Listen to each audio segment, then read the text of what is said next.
Some campsites don't look dangerous. They look quiet. They look open. They look like you found something other people missed.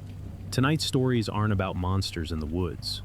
They're about places that were technically safe, until they weren't. Campgrounds built near lakes, dry washes carved into canyons, shorelines that moved without rain, gravel pads 3 feet higher than mud. In every one of these stories, the danger didn't arrive screaming.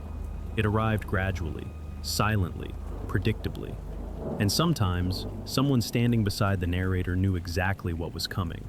Not because they controlled it, but because they understood how the system worked. Water doesn't need to fall from the sky to trap you. It only needs to move upstream, to be released, to follow gravity. And gravity always finds the lowest point first. If you've ever been told, it'll probably be fine. If you've ever chosen the better view over the safer ground. If you've ever trusted a forecast more than a warning sign. These stories might feel uncomfortably real. Comment where you're watching from and what time it is for you right now. Then settle in, because sometimes the most dangerous place in a campground is the one that looks the calmest.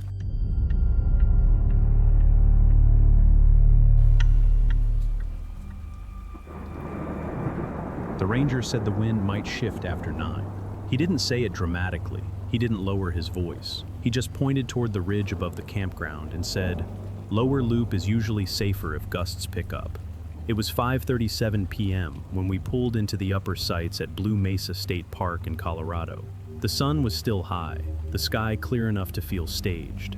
The upper loop had the view, open sky, wide ridgeline, no tall trees blocking the sunset. The lower loop sat tucked behind thicker pines, less scenic, more protected. We chose the view. There were 3 other tents scattered along the ridge, plenty of space between us, enough distance that you felt alone without actually being alone. I remember noticing the metal bear box beside our picnic table. It was bolted into concrete, thick, industrial, the kind that feels permanent.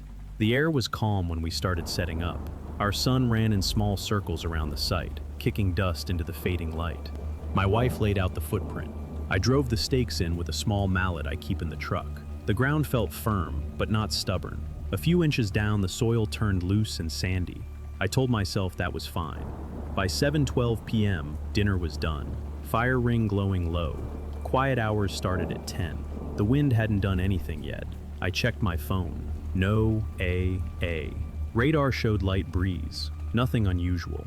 10 to 15 miles per hour. At 8:49 p.m., the first shift came. Not stronger, just different. The air, which had been sliding across the ridge from left to right, stopped. There was a pause, a kind of held breath. Then it pushed from behind us instead. The tent fabric flexed inward, not violently, just enough to make the structure acknowledge the change. I looked up toward the ridge. The tree line below us didn't move much. "Feels cooler," my wife said. I checked the app again. Same numbers, same forecast. At 9:08 p.m., the metal bear box vibrated, not loudly. A short metallic tremor, like someone tapping it from the inside. I stood up immediately. The wind at that moment wasn't strong enough to rattle something bolted into concrete. I walked over and placed my hand flat against the lid. Cold, still. The sound didn't repeat. "Probably expanding," I said. Metal contracts and expands when temperatures drop. That's normal. But the temperature hadn't shifted more than a degree. I didn't say that part out loud. By 9:17 p.m., the second shift came. This time it was stronger.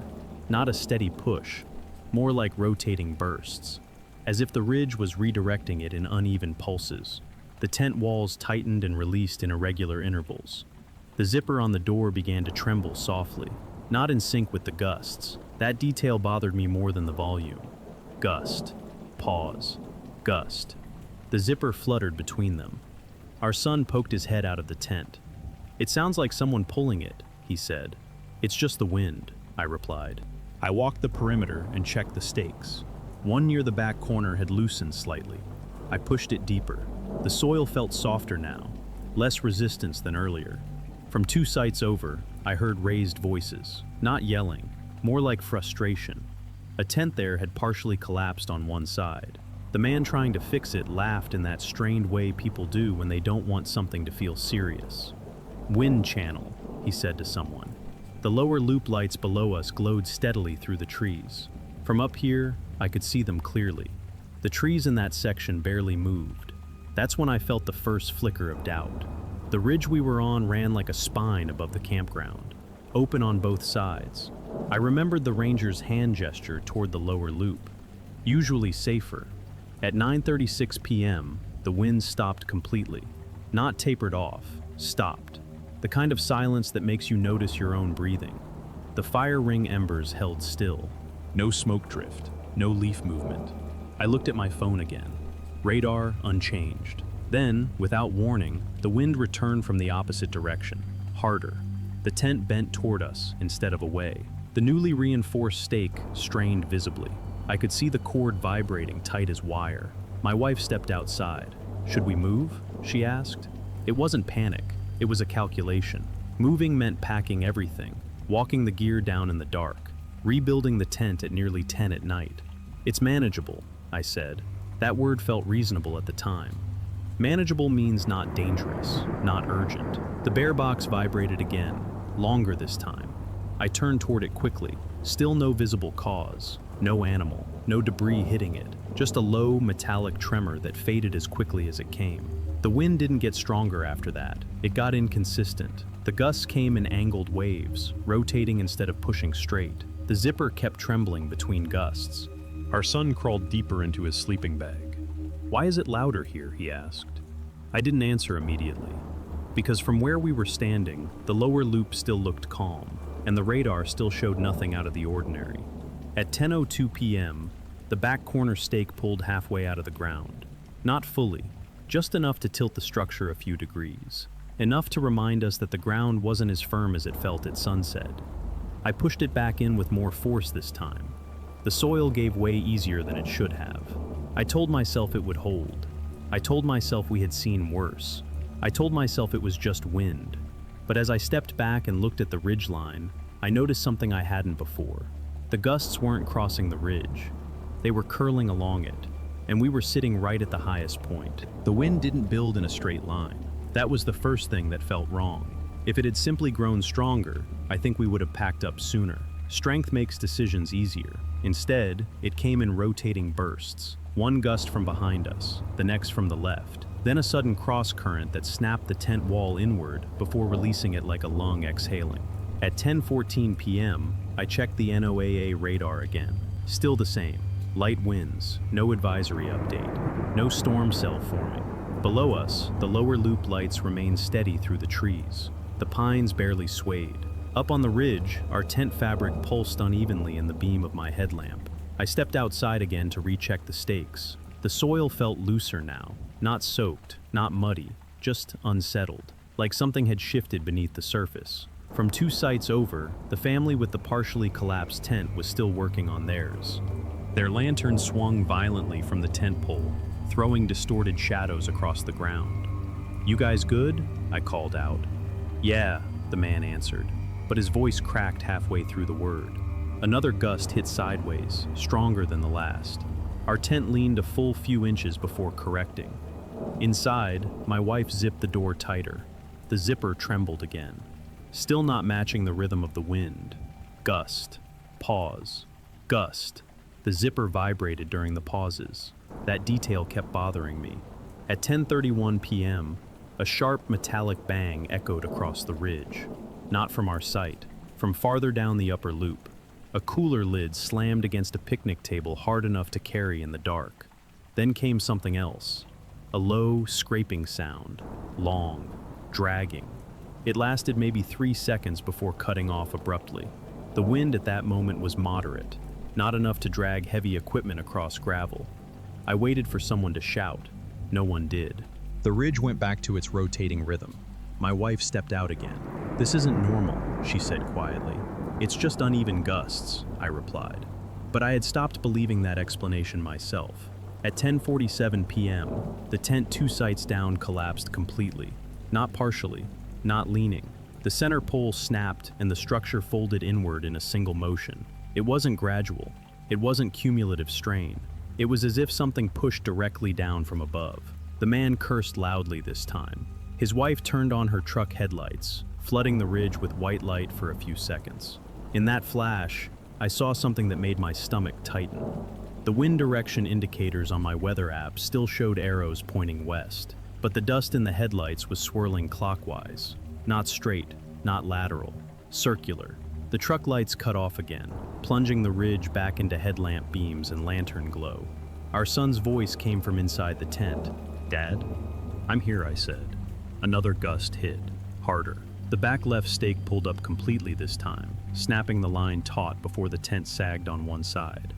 I lunged forward and grabbed the pole before it could bend. The fabric whipped against my arm, stinging through my sleeve. "Should we move down there?" my wife asked, nodding toward the lower loop. The trees below us barely moved. Even from this distance, I could see the stillness between trunks. "It's a different elevation," I said. It sounded logical.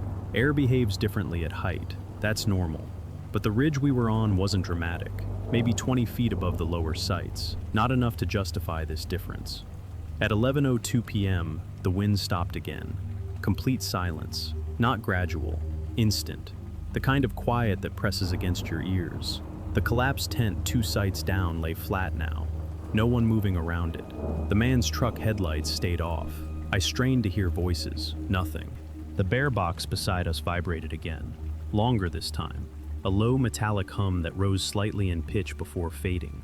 I placed my hand on it again. No visible cause. No animal scratching. No debris impact. Just vibration. "Dad?" my son whispered from inside the tent. "It sounds like it's under us." That sentence lingered. Under us. Another gust arrived without warning, stronger than any before. The tent jerked violently to the right, then left, as if caught between 2 competing currents. The remaining rear stake bent at an angle that made my chest tighten. If it snapped, the whole structure would torque sideways. I hammered it deeper with the mallet. The soil offered almost no resistance now. It felt aerated, light, loose, as if the ground itself had been stirred.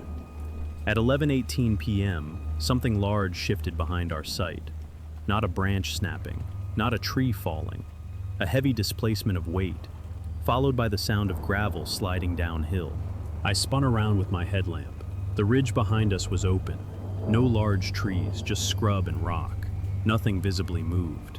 But the ground looked subtly rearranged. Small stones that had been clustered near the edge now scattered lower on the slope. The wind hit again. Circular, rotating, not traveling across the ridge, curling along it. We were positioned exactly at the crest, where both sides funneled air upward before forcing it sideways. It wasn't random, it was structural, and we had chosen the highest point. My wife stepped closer to me, raising her voice over the gust.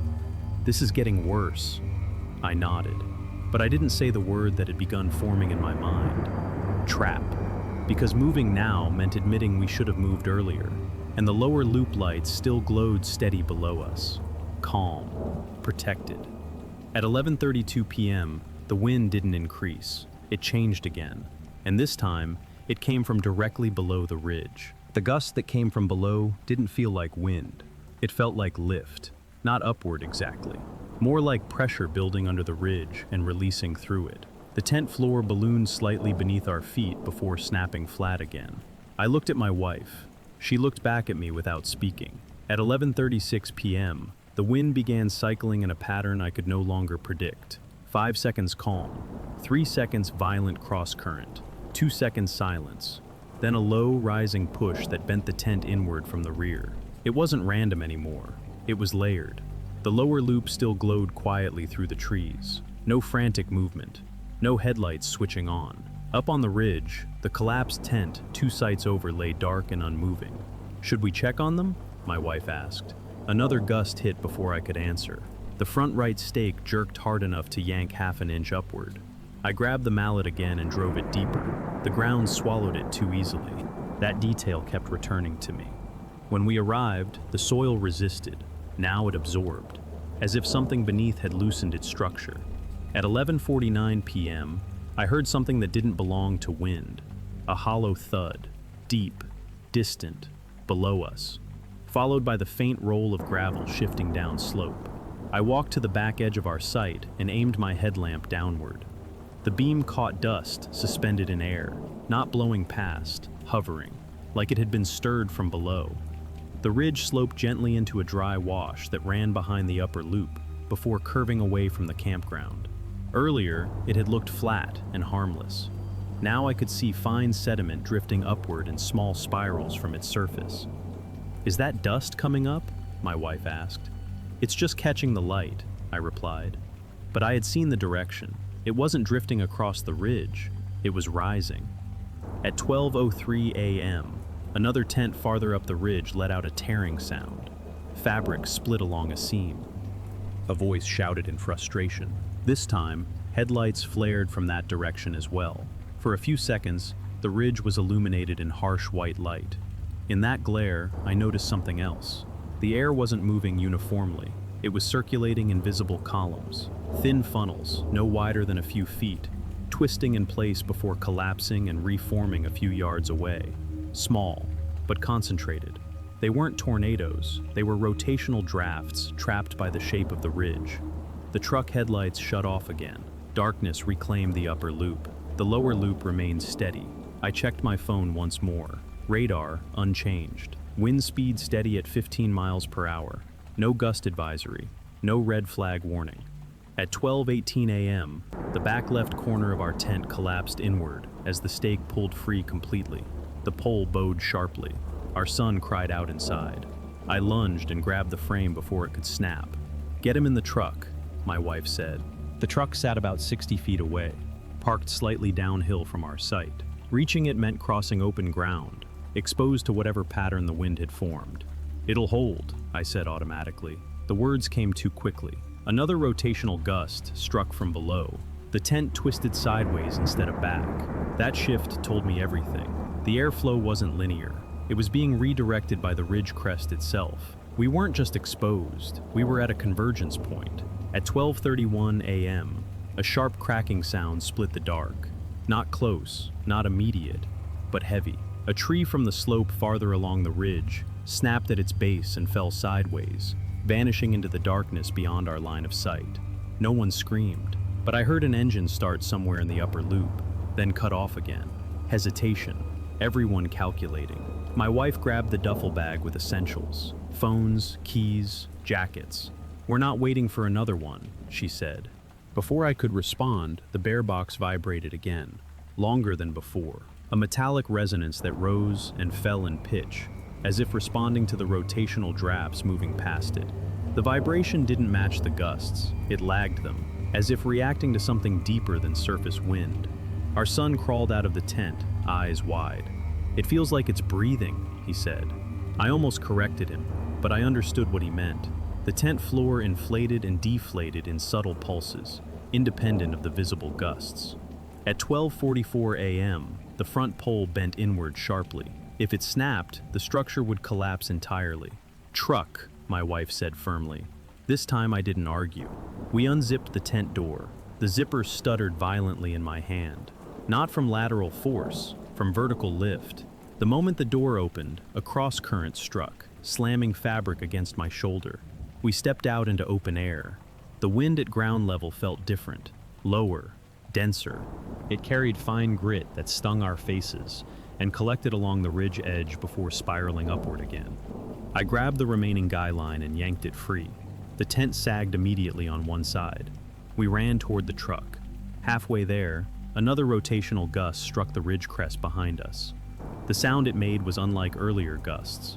Not a rush, a low, rolling roar, like air forced through a narrow channel at speed. Behind us, the tent lifted briefly off two corners before slamming back down. We reached the truck and climbed inside. I locked the doors instinctively. From the cab, the ridge looked unstable in a way I hadn't registered on foot. Dust columns rose intermittently from the dry wash below, curling up the slope and dispersing at the crest where our sight sat. We had positioned ourselves exactly where the upward drafts met the lateral wind, not by accident, by preference, for the view. At 12:57 a.m., another tent farther along the ridge collapsed fully. This time, no one tried to fix it. Headlights came on one by one along the upper loop. Engines idled, but no one drove. The narrow access road along the ridge suddenly felt exposed. One large fallen tree could block it entirely. The lower loop remained still, calm, untouched. I turned the key in our ignition. The engine started, but before I shifted into drive, I looked back once more at our tent. The fabric was no longer reacting to individual gusts. It was being drawn inward in steady, uneven pulls, as if the ridge itself had begun to exhale beneath it. I shifted the truck into drive, then stopped. The access road along the ridge was narrow, one lane, loose gravel at the edges, a steep slope on one side that dropped into the dry wash. Headlights from the other upper loop sites flicked on one by one. Engines idled. No one moved. Everyone was calculating the same thing. If a tree came down across that road, we would all be boxed in. Another low, rolling gust moved along the ridge crest. From inside the truck, I could see it coming before I felt it. Dust rose from the wash below in a tight spiral, climbed the slope, then spread outward at the crest, right where our tent stood. The tent didn't snap this time. It leaned, held. Then the front pole buckled inward with a sound that carried even through the truck windows. "Go," my wife said. I eased forward slowly, not fast. Speed on loose gravel and crosswind is how you lose control. As we rolled past our site, the rear corner of the tent lifted off the ground entirely for a second before slamming down. One of the remaining stakes shot free and disappeared into the dark. The access road curved slightly along the ridgeline. Ahead of us, I could see two other trucks inching forward as well. No one wanted to be first. No one wanted to be last. Another gust hit from below. The truck rocked. Not sideways, but upward, and then down again. Not enough to lift it, just enough to remind me that the pressure was uneven. At 1:08 a.m., something shifted on the slope to our right. A chunk of dry soil and small rocks broke loose and slid several feet downward before stopping. The ridge wasn't eroding in a landslide, but it wasn't stable either. As we approached the narrowest section of the road, headlights from the collapsed tent family flashed in my mirror. They were finally moving. The dust columns were more visible now in our beams. They didn't look violent. They looked organized. Small vertical funnels rising from the wash, colliding with the lateral wind at the crest, then dispersing. We had placed our tent exactly where those forces met, for the view. Another heavy crack echoed from farther up the ridge, a larger tree this time. It didn't fall toward the road, but it fell close enough that the impact sent a visible wave of dust up the slope. The truck ahead of us hesitated. Brake lights glowed red. For a second, no one moved. The wind paused again. Not gentle, not fading. Stopped. Complete stillness. Dust hung in midair. I could see it suspended in our headlights. Then the next gust came from a direction I hadn't felt yet. Directly from the valley side, pushing upward and forward at the same time. The truck ahead fishtailed slightly before correcting. I tightened my grip on the steering wheel and stayed steady, slow, controlled. The lower loop entrance appeared ahead through the trees. The difference was immediate. As soon as we crossed the slight dip into the protected area, the wind dropped by half. Not gone, but diffused. The pines absorbed it, redirected it. Behind us, along the ridge, dust still rose in visible spirals. From the lower loop it looked distant, detached, like weather happening somewhere else. I parked temporarily near an empty site, left the engine running. Other families were arriving as well, headlights cutting through the dark in staggered intervals. No one spoke loudly, no one joked. The upper ridge lights were still visible through gaps in the trees, flickering in uneven rhythm as gusts passed over them. My wife exhaled slowly. "We should have moved earlier," she said. I didn't answer, because she was right. But we had waited until the structure failed, until the ground shifted, until the road felt like a risk. At 1:26 a.m., from the lower loop, we heard a sound carry across the campground. Not wind, not fabric. A long, tearing rip, followed by the unmistakable clatter of metal on rock. I stepped out of the truck and looked back toward the ridge. Our tent was no longer upright. The frame had twisted and collapsed completely. One section of fabric had torn loose and was caught on a scrub bush several yards away. The bear box beside our picnic table vibrated once more. Even from this distance, I could hear the faint metallic hum. Then it stopped. The dust columns along the ridge began to thin, not disappear, thin. The pattern was weakening, but not because the wind had calmed, because the ridge had lost structure in places where soil and debris had shifted.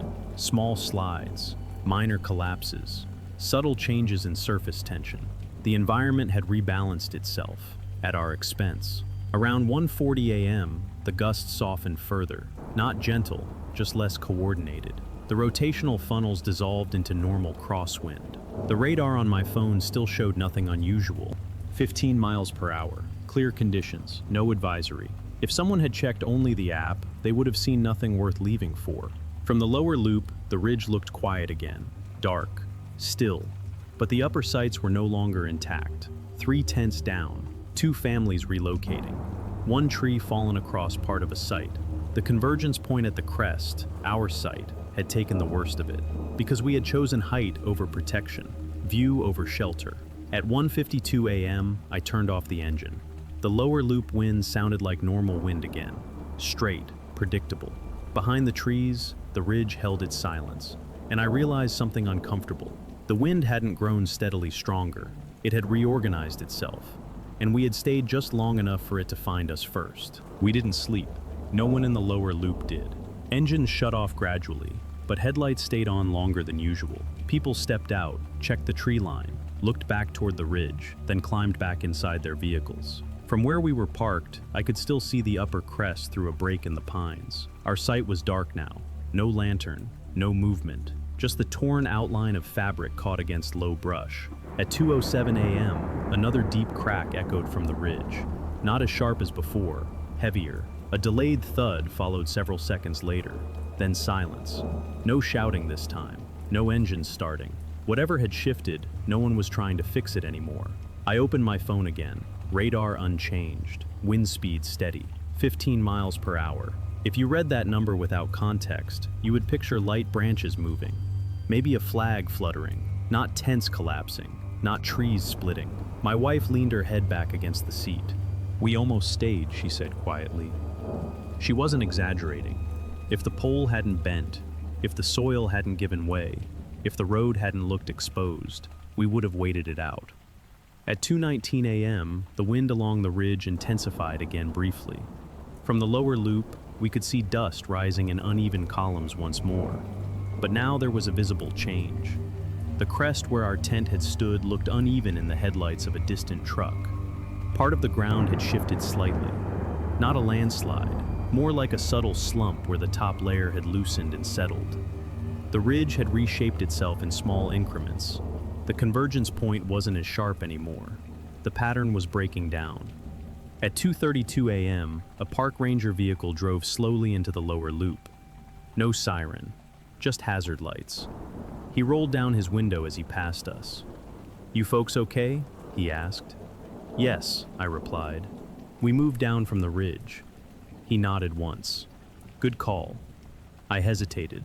"Was there an advisory?" He shook his head. "Nothing official, just a wind channel up top. Happens when pressure builds in the wash." He didn't make it sound rare or dramatic, just physics. But physics doesn't care where you place your tent. By 3:05 a.m., the wind reduced to something steady and almost ordinary. The dust columns disappeared entirely. The ridge silhouette looked still again, normal. If someone had arrived at dawn without context, they would have seen a calm morning with a few damaged tents and assumed poor setup. At 5:48 a.m., first light reached the campground. The difference between upper and lower loops was clearer in daylight. We drove back up carefully once the ranger confirmed the road was clear. The ridge felt smaller in the morning, less dramatic. But the damage was specific. 3 tents destroyed completely, poles snapped at midpoints, fabric torn in angular rips, not gradual strain tears. Small sections of ground near the crest had shifted just enough to loosen anchor points. The soil where our stakes had been driven was powdery and hollowed underneath, as if fine sediment had been lifted and redistributed. I stood where our tent had been. The view was still beautiful, wide valley, clear horizon. The lower loop looked protected and ordinary from here. I imagined us still inside the tent when the second tree had fallen. I imagined the pole snapping inward instead of bending. A few feet difference, a few minutes later. Environmental traps don't announce themselves. They form slowly, subtly, in ways that feel manageable until they aren't. The ranger walked up the ridge behind us. Wind funnels along this crest sometimes, he said. Dry wash pushes air upward, ridge redirects it sideways, creates rotation. He pointed toward the slope. Lower loops buffered by trees. I nodded. He wasn't blaming us. He didn't need to. We had chosen the highest point because it looked safest from flooding, safest from falling branches, best view of the valley. Every choice had logic behind it, just not the full picture. As we packed what was salvageable, I looked down at the slight indentation where the convergence had been strongest. It wasn't dramatic, just a subtle depression in the dust and gravel. But standing there, I could feel how exposed it was, open from both sides. No barrier, no absorption. We had placed ourselves exactly where upward drafts met lateral wind, and we had stayed long enough for the pattern to settle into place. On the drive out of the park, the sky was completely clear. No clouds, no storm cell, no sign that anything unusual had happened. If someone asked what went wrong, the easiest answer would be wind, but that wasn't precise. The wind didn't get stronger all at once. It reorganized, and we stayed just long enough for it to learn where we were. By mid-morning, the campground looked normal again. That was the unsettling part. Kids rode bikes through the lower loop. Coffee steamed from enamel mugs. Someone laughed near the restrooms. If you hadn't seen the ridge at 1 a.m., you would have assumed the damaged tents were the result of poor setup. We loaded the remaining gear into the truck slowly. Our son kept looking back toward the crest. "Are we going back up there?" he asked. "No," I said, "not this trip." As we pulled out of the campground, I glanced at the park map posted near the entrance. The upper loop sat directly along a narrow ridgeline. The dry wash curved behind it like a shallow bowl. The lower loop was tucked into thicker tree coverage, slightly offset from the crest. On paper, it looked minor, a few dozen feet of elevation difference, a change in tree density. In practice, it had been everything. We stopped at a gas station about 20 minutes outside the park. The air there was calm, flat, no rotating drafts, no sudden directional shifts. I checked the weather again out of habit. Still 15 miles per hour, clear skies, no warnings issued overnight. I scrolled through archived radar layers, replayed the previous 6 hours. Nothing significant, no storm system, no microburst icon, no red shading, just a steady breeze recorded across the region. And yet 3 tents had collapsed. One tree had fallen close enough to change our decision, and part of the ridge crest had subtly shifted under sustained rotational pressure. If someone asked what happened, I could explain it in mechanical terms. Air moving through a dry wash builds upward pressure. A ridge crest redirects that pressure sideways. If crosswinds meet that upward flow at just the right angle, rotation forms. If the soil is loose enough, anchors lose hold. None of that is mysterious, but here's the part that stays with me. The pattern didn't begin violently, it assembled. First a shift, then inconsistency, then rotation, then lift. Each stage small enough to rationalize, each stage manageable, until the structure failed. Environmental traps don't look like traps when they form. They look like mild inconvenience, minor adjustment, temporary discomfort. If the zipper hadn't trembled out of rhythm, if the bear box hadn't vibrated before the gusts reached it, if the soil hadn't given way so easily, we might have waited longer. And the difference between leaving at 12:40 and leaving at 1:20 could have been the difference between inconvenience and injury. On the drive home, my wife asked me something simple. "When did you know it was wrong?" I didn't answer right away, because the honest answer wasn't when the pole bent, or when the tree cracked, or when the ridge shifted. It was earlier, when the lower loop stayed calm while the crest churned, when the radar numbers didn't match what we were feeling, when the wind stopped completely and then returned from a direction it hadn't used before. I knew then. I just chose to believe it was manageable. That word again, manageable. Camping teaches you to tolerate discomfort, to ride out weather, to adjust instead of retreat. But sometimes, adjustment isn't enough. Sometimes the environment isn't escalating in volume. It's reorganizing in shape. And if you happen to be standing at the convergence point when that shape locks into place, you become part of the equation. A week later, I looked up that ridge online. No news reports, no incident summaries, no advisory added to the park website. Just photos of sunsets taken from the upper loop. Wide horizon, clear sky, beautiful. We chose the highest point because it looked safest from water, safest from falling branches. Most open. We thought open meant secure. What we learned is that open can also mean exposed. The wind didn't roar in like a storm. It built a pattern, and we stayed just long enough for that pattern to tighten around us.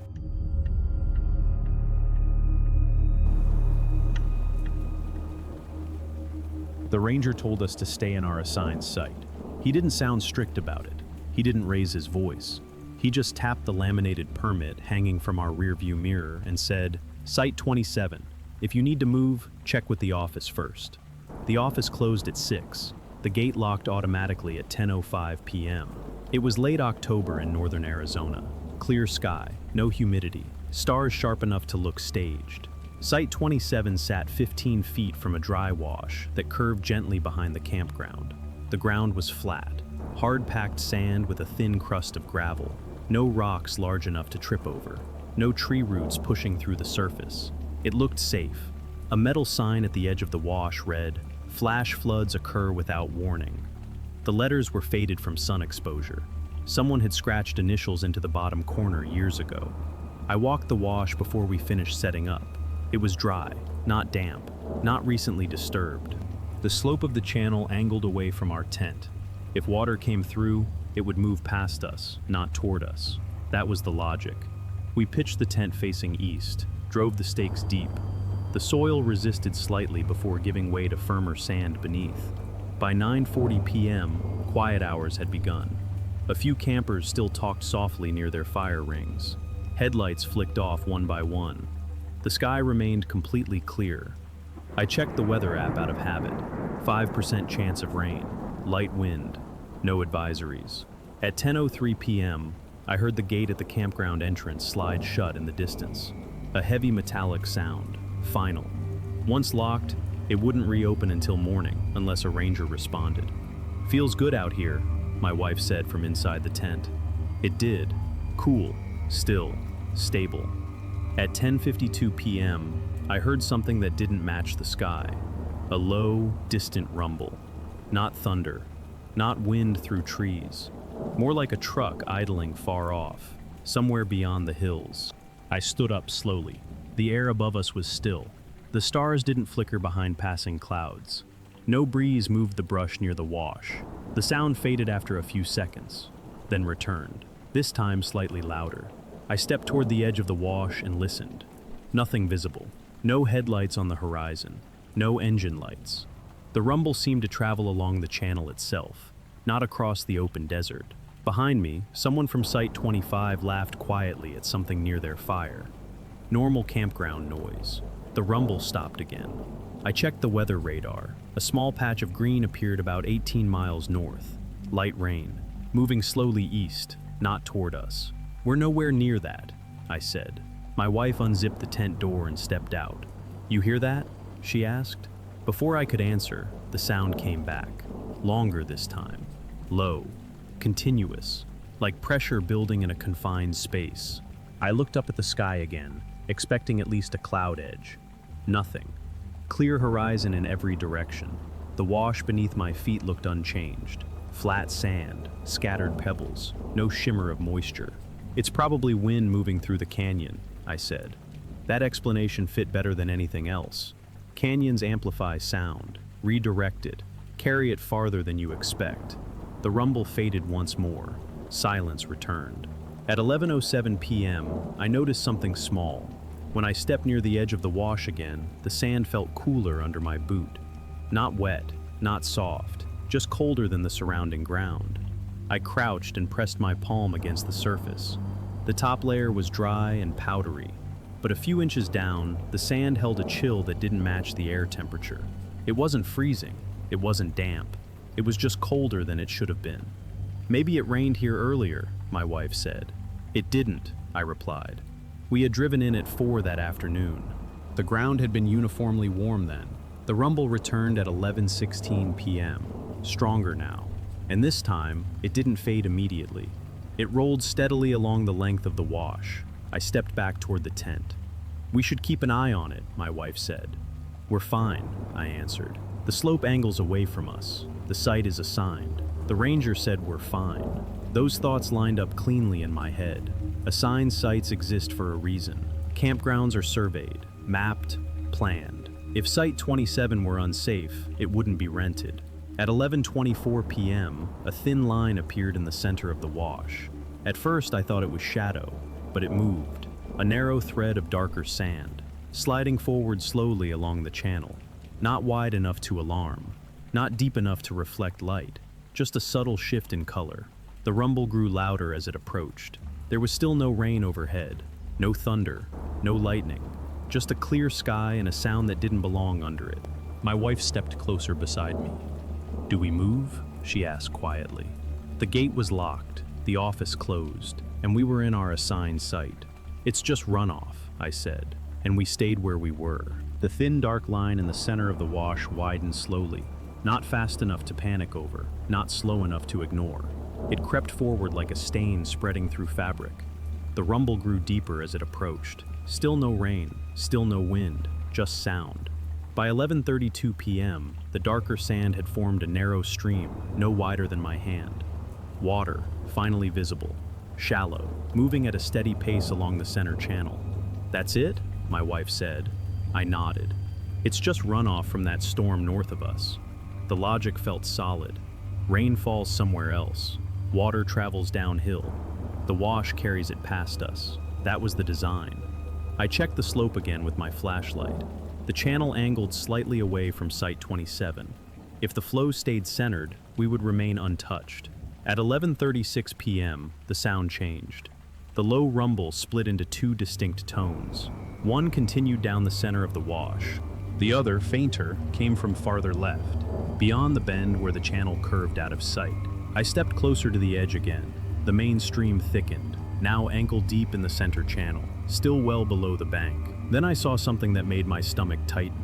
A thin branch of water peeled off from the main flow and began moving along the left side of the wash.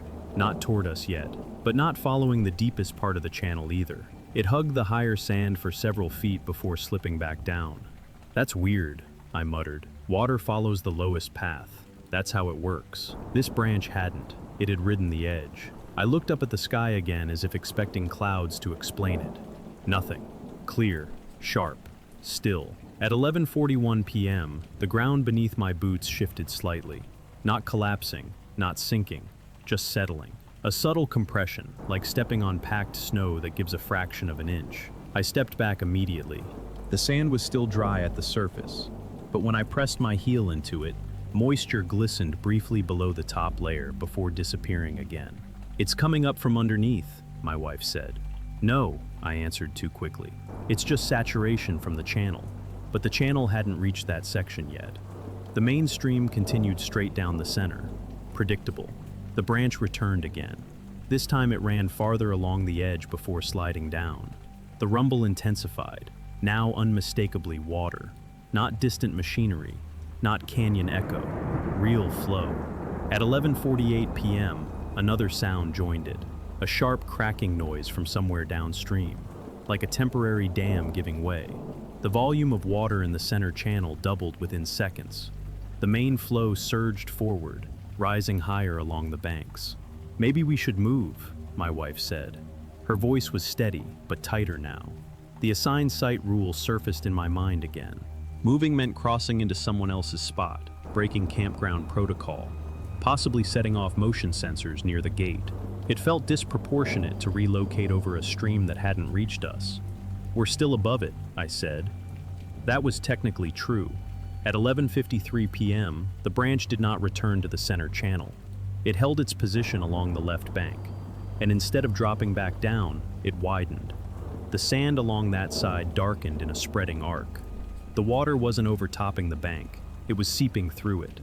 The surface remained mostly intact, but beneath it, something was moving.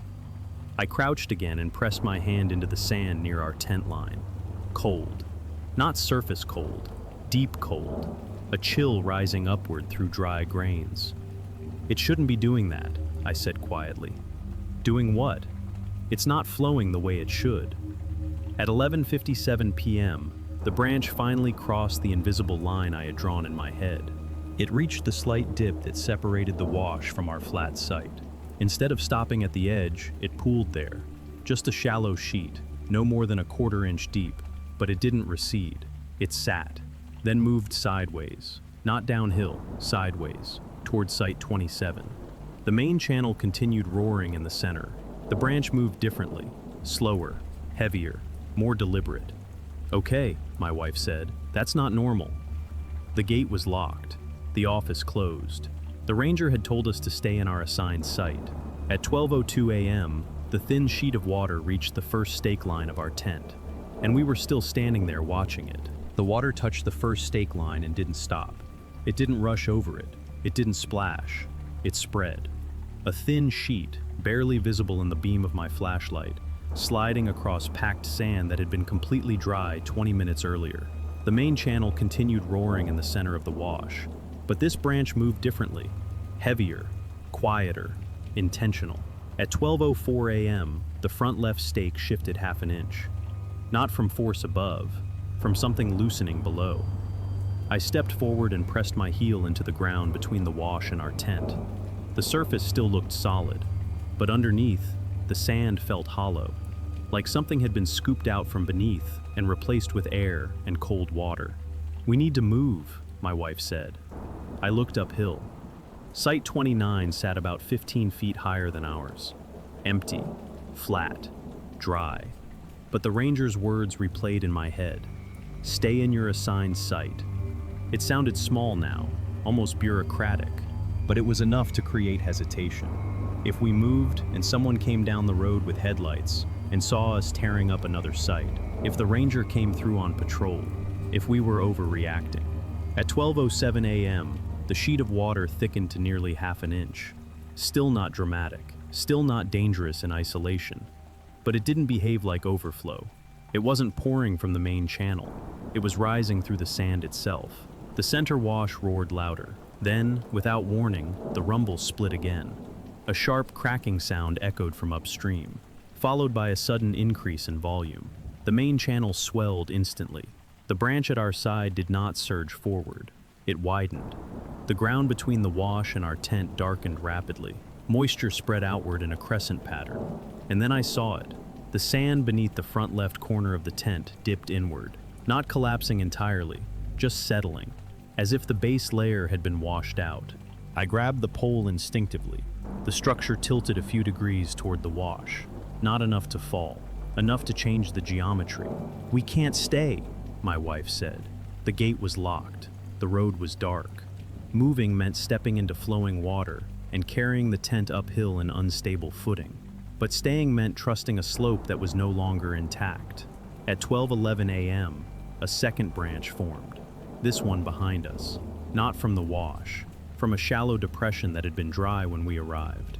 Water pushed upward through it, bubbling lightly before spilling forward toward the tent base. "It's coming from both sides," my wife whispered.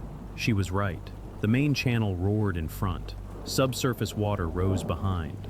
We weren't beside the flow anymore. We were between flows. At 12:13 a.m., the front left stake pulled free completely. The guy lines snapped taut and dragged across wet sand. The tent corner sagged lower. I grabbed the mallet and tried to drive the stake deeper.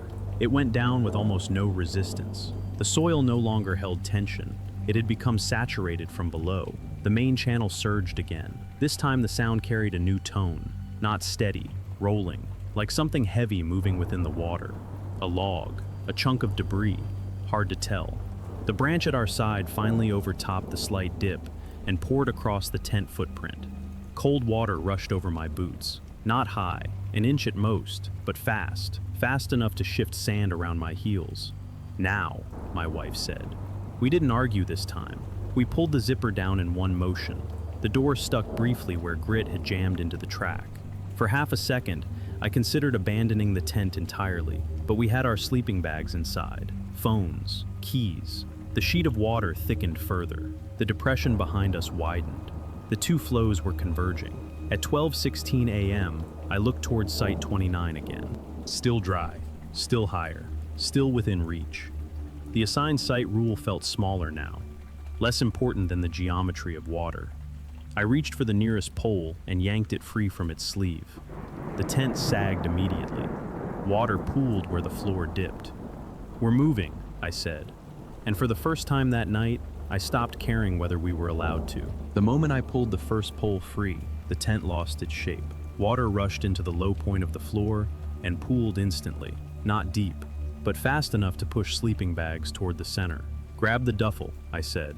My wife unhooked the interior clips while I collapsed the second pole. The structure folded awkwardly, fabric dragging through cold water as we lifted it. The sheet flowing across our site was no longer a thin film. It had thickened to nearly 2 inches. Still not violent, still not something you would call a flood if you saw it in daylight. But the ground beneath it was moving. Every step sank slightly before firming again. Not mud, not quicksand, just instability. At 12:18 a.m., the main channel roared louder than it had all night. A sudden surge sent a wave through the center wash that rose nearly to the bank before receding. "Move now," my wife said. We half carried, half dragged the collapsed tent uphill towards Site 29. The incline was shallow in daylight. In the dark, with water shifting sand beneath us, it felt steeper. Behind us, the secondary branch that had formed at our side widened further. The depression behind our tent deepened and began feeding into it. 2 flows, converging. At 12:20 a.m., a new sound cut through the water noise, a snapping crack from upstream, followed by a heavy impact. Something large had broken free. The next surge hit the main channel seconds later, this one higher than any before. The water in the wash leapt the bank at one narrow point and spilled forward in a sudden tongue of fast-moving current. Not toward where our tent had been, toward the exact strip of ground we were crossing. "Drop it!" my wife yelled. We released the tent body and stepped backward just as the surge cut across our path. Cold water wrapped around my ankles and pulled sideways. Not enough to knock me down, but strong enough to make me widen my stance immediately. The sand beneath my boots shifted sharply. A shallow trench carved itself in seconds where the surge passed. If we had still been inside the tent when that came through, the floor would have collapsed into it. The surge receded as quickly as it arrived, leaving a darker scar across the sand. We didn't wait for another. We grabbed the tent again and pushed uphill. At 12:23 a.m., the water from behind fully connected with the overflow from the main channel. The 2 streams merged where our site had been. The ground that looked flat at sunset now held a shallow, V-shaped channel, and it was deepening. By the time we reached Site 29, the flow across our original spot had tripled in width. Still not waist-high, still not cinematic, but relentless. The geometry had changed. Water that was supposed to pass us was now reorganizing around the terrain we couldn't see in the dark. I glanced back once more. The assigned site marker for 27, a small wooden post with a white number plate, tilted slightly as the soil around it eroded. It didn't fall, it leaned. That image stayed with me, a rule standing in moving sand. At 12:27 a.m., we threw the collapsed tent body onto the higher ground of Site 29. It was drier, not untouched, but stable enough. Behind us, the surge came again, higher than before. This time it didn't split cleanly. It slammed into the newly formed channel and widened it in a single motion. The spot where our tent had stood disappeared under a sheet of fast-moving water. Not deep enough to drown in, deep enough to drag gear away, deep enough to knock someone off balance in the dark. My wife stood beside me, breathing hard. "We almost stayed," she said. She wasn't wrong. If the first branch hadn't seeped upward, if the ground hadn't chilled beneath my hand, if we had waited 5 more minutes, the surge that cut across our path would have hit while we were still deciding, and there would have been nowhere dry left to step. The water didn't look violent. It looked efficient, and it had found the lowest path we didn't know was there. We stood on the higher ground of Site 29 and watched our old spot disappear. Not dramatically, not in a wall of water. It happened in layers. The thin sheet that had first reached our stake line thickened. The shallow trench carved by the earlier surge deepened, and the 2 converging flows continued feeding into it from opposite sides. By 12:31 a.m., Site 27 was no longer flat. It had a channel running diagonally across it, not wide, maybe 3 feet across at most, but fast. Fast enough that anything left unsecured would be carried. Our folded ground sheet, which we had dropped in the rush, slid sideways and vanished into the darker water. "That was under the tent," my wife said quietly. I nodded. If the tent had still been upright, the floor would have collapsed into that forming channel.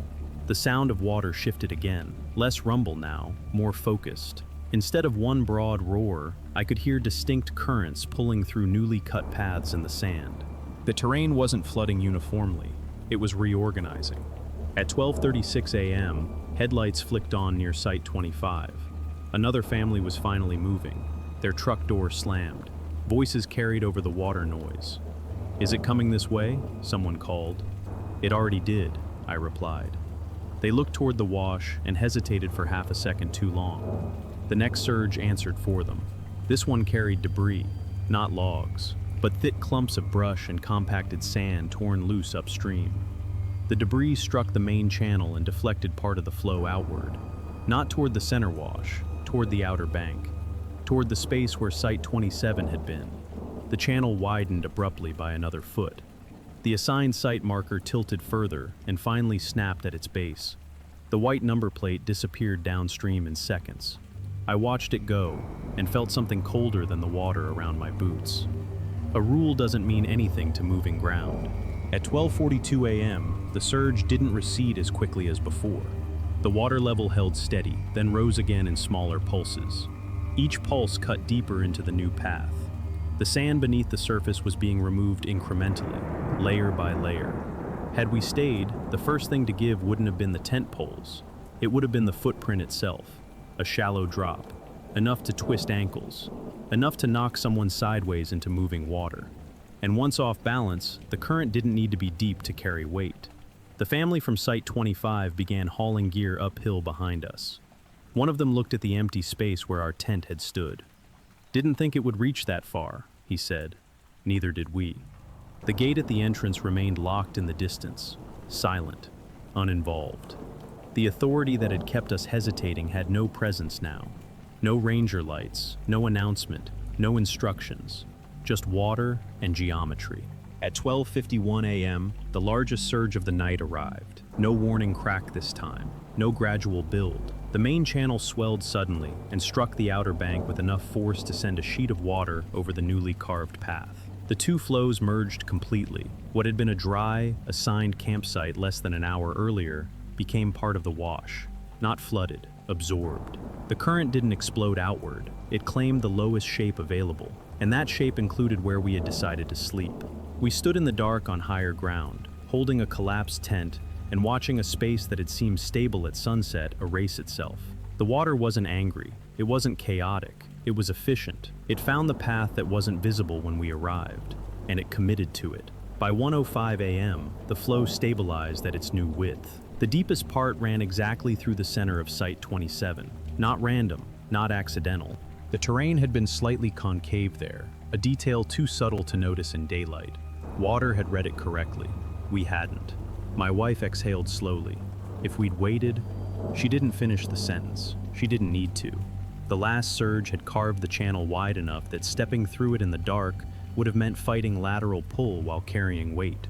One stumble, one slip, and the current would have pinned a leg sideways against uneven sand. Not dramatic, just enough to trap. And in cold runoff at midnight, enough is all it takes. By 1:40 a.m., the surges stopped arriving in waves. The water didn't disappear. It settled into its new shape, a defined channel now cut cleanly through what had been Site 27, connecting the main wash to the shallow depression behind it. The two flows no longer fought each other. They had merged, stabilized, committed. From higher ground, the geometry made sense. In daylight, it probably always had. At 2:05 a.m., the roar reduced to a steady rush. Not violent, not rising anymore. Just constant movement along the path it had carved. No ranger came. No announcement echoed through the campground.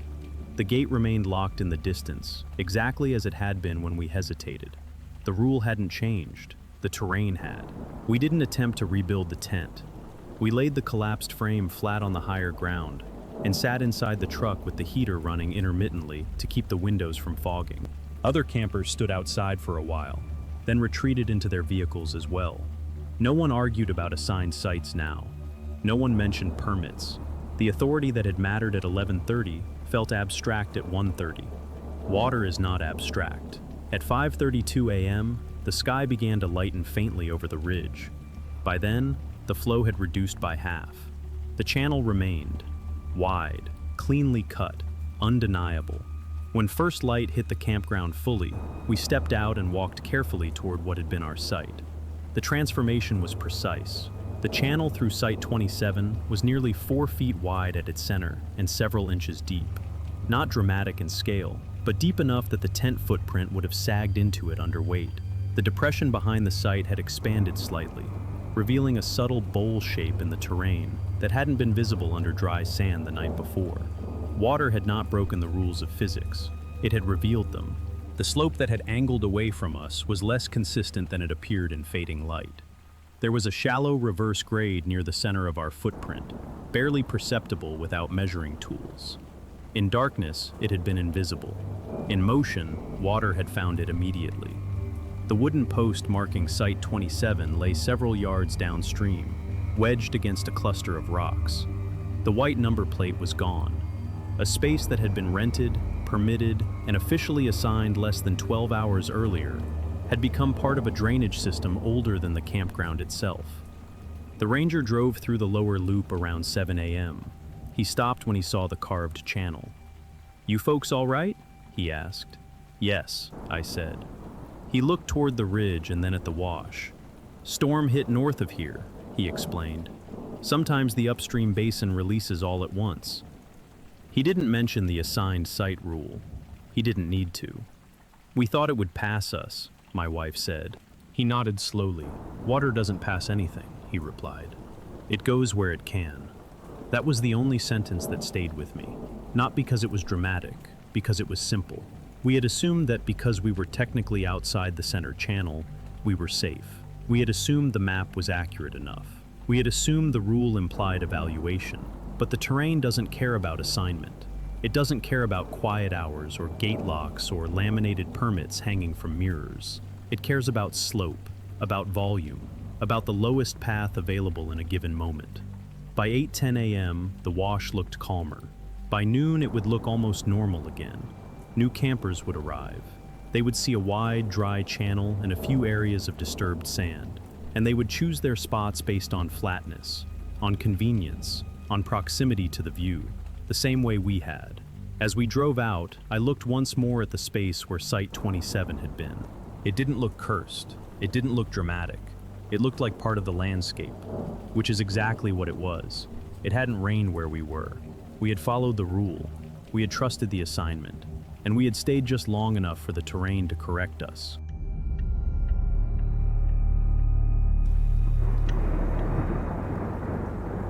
They told us the smoke would drift east. That was the first sentence the camp host said when we checked in. "It's a controlled burn," he added, tapping the laminated fire notice stapled to the information board beside the office window. "Forest Service is clearing fuel load north of the ridge. Wind's pushing everything away from here." He said it the way people say, "no worries." Routine, documented, contained. The board behind him showed a small orange circle on a printed map, about 4 miles north of the campground. A bold header read, "Prescribed fire in progress. No closures, no evacuations. Air quality index, 78. Moderate." We were in a California state park just outside the Sierra foothills. Late September. Dry season almost finished, but not quite. The kind of weekend where families bring folding chairs and propane griddles and don't think about oxygen levels. Our site sat near the outer loop, bordered by low brush and scattered pine. Not deep forest. More transitional land, half campground, half open scrub. From the parking pad, I could see a faint gray haze above the ridgeline to the north. Thin, high, barely noticeable. "It'll drift east by sunset," the host said again. "Forecast's solid." He pointed to a wind chart clipped beside the map. Arrows drawn in blue, all pointing right, east. Our site was west of the ridge, which meant, according to the chart, nothing should move toward us. That was the logic. By 6:30 p.m., the sky remained clear. No visible plume beyond the faint haze earlier. No ash falling. No scent strong enough to comment on. If you hadn't seen the board at check-in, you wouldn't have known there was a burn happening at all. We set up our tent facing the clearing, away from the brush line. I chose the orientation deliberately. The wind was barely noticeable, just enough to move the lighter pine needles across the dirt in short, dry slides. Our neighbor in Site 14 waved while setting up his RV awning. "They do this every year," he said casually when I mentioned the burn. "It never comes this far, always blows east." He said it with the confidence of repetition, experience layered over observation. It made the map feel more trustworthy. Around 8:10 p.m., the sun dropped behind the ridge. The air cooled quickly, and that's when I noticed the first thing that didn't match the forecast. The wind at ground level shifted, not dramatically, just enough that the pine needles began sliding in the opposite direction from earlier. West to east had become east to west. It wasn't strong, barely measurable, but it contradicted the blue arrows on the board. I checked the weather app. Wind, 6 miles per hour east-southeast, east-southeast. Still pushing away from us, according to the data. But the air brushing against my face disagreed. By 8:25 p.m., a faint smell appeared. Not heavy smoke, not campfire. Something thinner, like heated sap or distant charcoal. My wife stepped outside the tent and sniffed the air. "You smell that?" she asked. "Probably just drift at higher elevation," I said. "Smoke can hang above you without touching ground." That explanation felt reasonable. The haze above the ridge thickened slightly as dusk settled, but it remained suspended high in the air. No visible plume descending, no ash falling. At 8:42 p.m., I walked toward the outer brush line to check the view north. From that angle, I could see the glow. Not flame tongues, just a faint orange reflection against the low cloud layer above the ridge. It pulsed subtly, controlled, contained.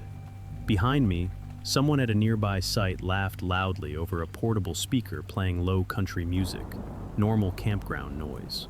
At 9:05 p.m., the temperature dropped another few degrees, and the smell intensified. Still not thick smoke, but heavier, denser, like the air itself had weight. The ground-level wind continued pushing faintly toward us, opposite the chart, opposite the forecast. I watched a strip of dust near the picnic table lift briefly and travel in the same direction, west, toward the center of the campground. By 9:18 p.m., a thin ribbon of gray began moving low along the ground between sites. Not high in the trees, not drifting overhead, close to the dirt. It wasn't thick enough to block vision, but it didn't rise, it crawled. "Maybe it's settling," my wife said. "Smoke usually rises with heat. This moved horizontally, like fog." I checked the AQI again, 79, moderate, no alerts. The neighbor from Site 14 stepped outside his RV again and looked around. "Just ground inversion," he said, almost to himself. "Happens at night. It'll clear." Ground inversion traps air under a cooler layer above it. I'd read about it before. Smoke gets stuck low until the temperature shifts again. Harmless most of the time. Predictable. At 9:32 p.m., I noticed something else. The stars directly above us remained sharp, but the lower sky near the tree line blurred slightly, as if a transparent sheet had been pulled between us and the trees. The ribbon of gray thickened another degree, still not alarming, still breathable, but it lingered. It didn't drift east, it didn't dissipate, it stayed. The camp host drove by once in his small utility cart around 9:45 p.m. I stepped toward the path and raised a hand. "Wind feels different down here," I said. He glanced around briefly. "Upper winds are steady," he replied. "It's pushing east, you're fine." Upper winds, not ground winds. I watched the ribbon of gray slide slowly past his tires. He didn't comment on it. By 10:03 p.m., the smoke layer had settled low enough that the brush line behind our site faded slightly into it. Not obscured, just softened. The fire was still north of the ridge, still officially contained, still mapped as controlled. But the air at ground level had stopped following the arrows, and it wasn't drifting away anymore. By 10:17 p.m., the ribbon of smoke had thickened into a low band that reached ankle height. Not enough to choke on, enough to notice when you walked through it. It didn't rise when disturbed, it folded around movement. I stepped toward the brush line again and watched the ground carefully. Fine ash had begun to settle, not flakes, not dramatic embers, just a light gray dusting that hadn't been there at sunset. The air above shoulder height remained relatively clear, Stars still visible, upper sky sharp. The inversion layer was real. The smoke wasn't coming down from above. It was collecting below. At 10:26 p.m., the neighbor from Site 14 started a small propane fire pit outside his RV. The flame burned steady, but the smoke from it didn't rise. It flattened immediately and slid sideways into the same low band drifting across the campground. He noticed it too. "See?" he said casually when he caught me watching. "It's just inversion. Clears after midnight." He sounded confident, rehearsed. I nodded, even though the ground wind was still moving toward us. By 10:41 p.m., the smell sharpened. Not heavy smoke, more metallic now, dry, almost electric. The kind of scent that sits at the back of your throat instead of your nose. My wife rubbed her eyes lightly. "It's irritating," she said. I checked the AQI again, 82, still moderate. No warning notifications, no evacuation alert. The Forest Service website still showed green check marks beside contained and monitored. At 10:58 p.m., I walked back toward the entrance road to get a clearer line of sight north. The glow above the ridge had intensified slightly. Not brighter in flame, brighter in reflection. A dull orange band pulsing behind the trees. Still several miles away, still technically controlled. As I stood there, I noticed something else. The air felt thinner. Not dramatically, just slightly resistant when I took a deep breath, as if I had to draw in a little harder to get the same amount. That sensation disappeared when I walked closer to the road, where airflow was more open. Back at our site, it returned. The low band of smoke had deepened to mid-calf. It didn't look dense, it just occupied space. At 11:12 p.m., the camp host drove through again in his utility cart. He slowed near Site 14 and called out, "Everything good?" "Smoky," the neighbor replied with a laugh. "Upper wind's still pushing east," the host said. "You're outside the drift line." Outside the drift line. That phrase stayed with me. I watched the low smoke curl around his tires as he rolled forward. It wasn't moving east, it was pooling. At 11:21 p.m., I heard a faint popping sound from the brush behind our site. Not a crack, not a branch snapping, more like something brittle collapsing softly. I turned my flashlight toward the edge of the scrub. Nothing visible, no flame, no glow, just the smoke layer hanging low between the shrubs. My wife stepped beside me. "You hear that?" she asked. "Yes." Another soft pop, then stillness. If an ember had landed somewhere, it wasn't visible yet. The ash continued settling lightly across the picnic table surface. When I ran a finger through it, it left a clean streak in the gray film. The ground beneath my boots felt warmer than it had an hour earlier. Not hot, just not cooling as quickly as the air temperature suggested it should. At 11:34 p.m., the wind at ground level shifted again. Slightly stronger now, not a gust, a steady push toward us, toward the center of the campground. The upper branches of the pine trees, however, swayed in the opposite direction. Two wind systems, one above, one below. The smoke layer thickened by another degree. Not opaque, just persistent. My breathing felt marginally heavier. Nothing dramatic, no coughing, no panic. Just the sense that the air was being used. At 11:47 p.m., the neighbor finally turned off his propane pit. The flame disappeared. But the low smoke remained exactly where it had been, unchanged. It wasn't coming from him. It wasn't dissipating. It was staying. And the glow above the ridge continued pulsing in slow, steady intervals. Contained, monitored, mapped. But the air at ground level no longer followed the map, and it wasn't thinning out anymore. By 12:03 a.m., the smoke had reached knee height, not thick enough to blind, thick enough that the beam of my flashlight stopped cleanly inside it. It looked like the air had edges. The upper sky remained clear, stars steady, no falling ash visible above shoulder level. Everything abnormal was happening below that line. At 12:11 a.m., I felt the first wave of real heat, not from the ridge, not from flame, from the ground behind our site. I stepped toward the brush again and crouched, pressing my palm flat against the dirt. Warm, warmer than it should have been after sunset cooling. The soil held residual heat in one small patch, roughly 2 feet wide, Not glowing, not smoking, just warmer than the surrounding earth. Is it from the sun earlier? My wife asked. It shouldn't be, I said. The rest of the ground was cooling normally. This patch wasn't. A faint popping sound came again, closer this time. A brittle snap under the smoke layer. I swept the flashlight beam slowly along the brush line. For a second, I thought I saw a dim orange pinprick. Then it disappeared. Maybe reflection, maybe not. At 12:18 a.m., the smoke thickened another degree. Breathing felt heavier now, not choking, just less efficient. Each inhale required slightly more effort to feel complete. I stood and noticed something subtle but wrong. The smoke wasn't drifting past us anymore. It was rotating, slowly, almost imperceptibly, a low circular movement between sites, like air folding in on itself. The inversion layer had become a pocket. At 12:26 a.m., the camp host's utility cart returned. He drove slower this time. I stepped out into the path before he passed. "The ground's warm back there," I said. He glanced toward the brush briefly, then back at me. "That's normal with prescribed burns," he replied. "Radiant heat carries. It's still miles away." "It's not overhead," I said. "It's here." He looked at the smoke layer around his tires. "Upper winds are steady," he repeated. "You're outside the active perimeter." Active perimeter. Another phrase. He didn't step out of the cart. He didn't walk back with me to check. He drove on. At 12:34 a.m., I walked back to the warm patch again. This time I saw it clearly. A thin thread of smoke rising directly from the soil itself. Not drifting in from the ridge, coming up. It wasn't flame, it was smolder.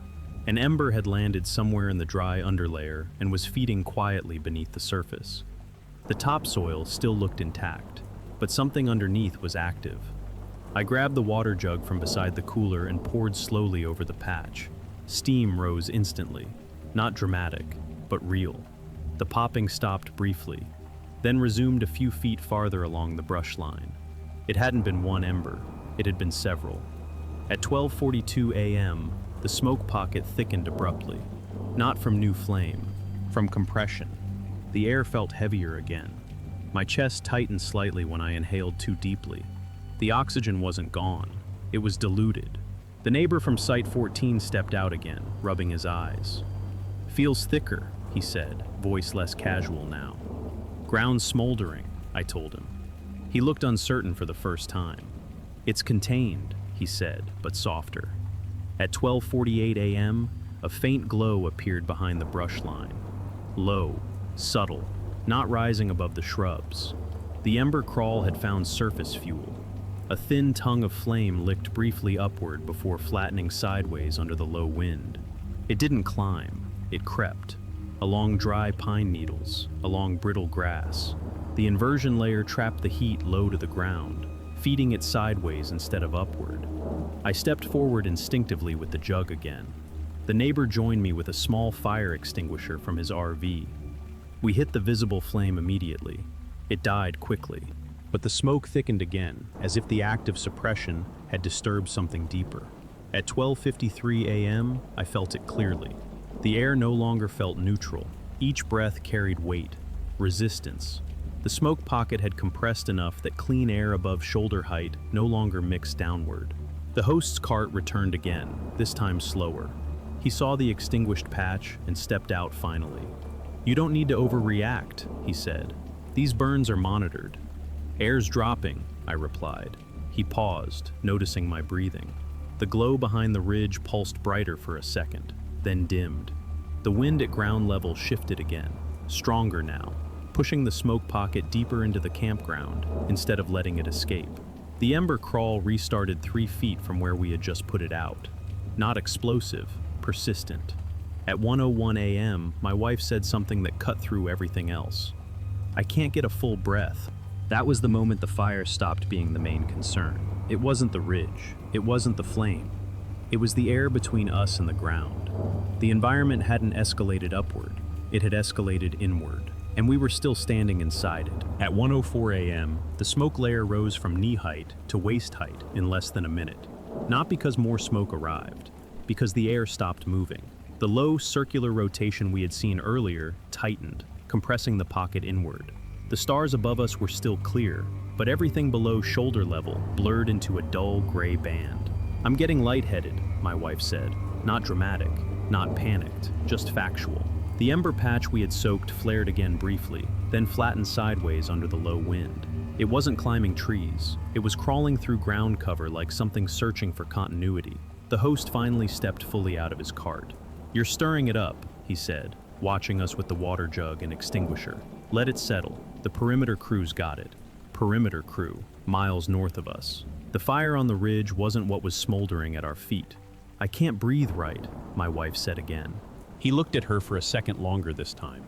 "You're fine," he said. "It's just smoke concentration. It'll clear when upper winds drop." Upper winds, still irrelevant at ground level. At 1:09 a.m., the neighbor from Site 14 started his engine. The headlights cut through the smoke pocket at hood height, but diffused immediately lower down. He rolled forward a few feet, then stopped abruptly.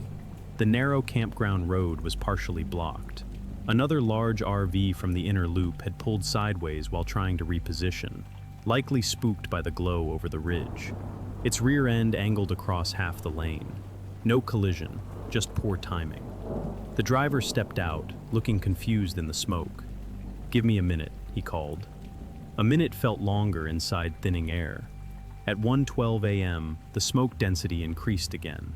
Not darker, thicker. Each inhale felt filtered through damp fabric. I noticed something subtle and wrong. Sound was dampened. The normal campground background, zippers, footsteps, quiet voices, faded under the low pocket. The smoke absorbed edges of noise the same way it absorbed light.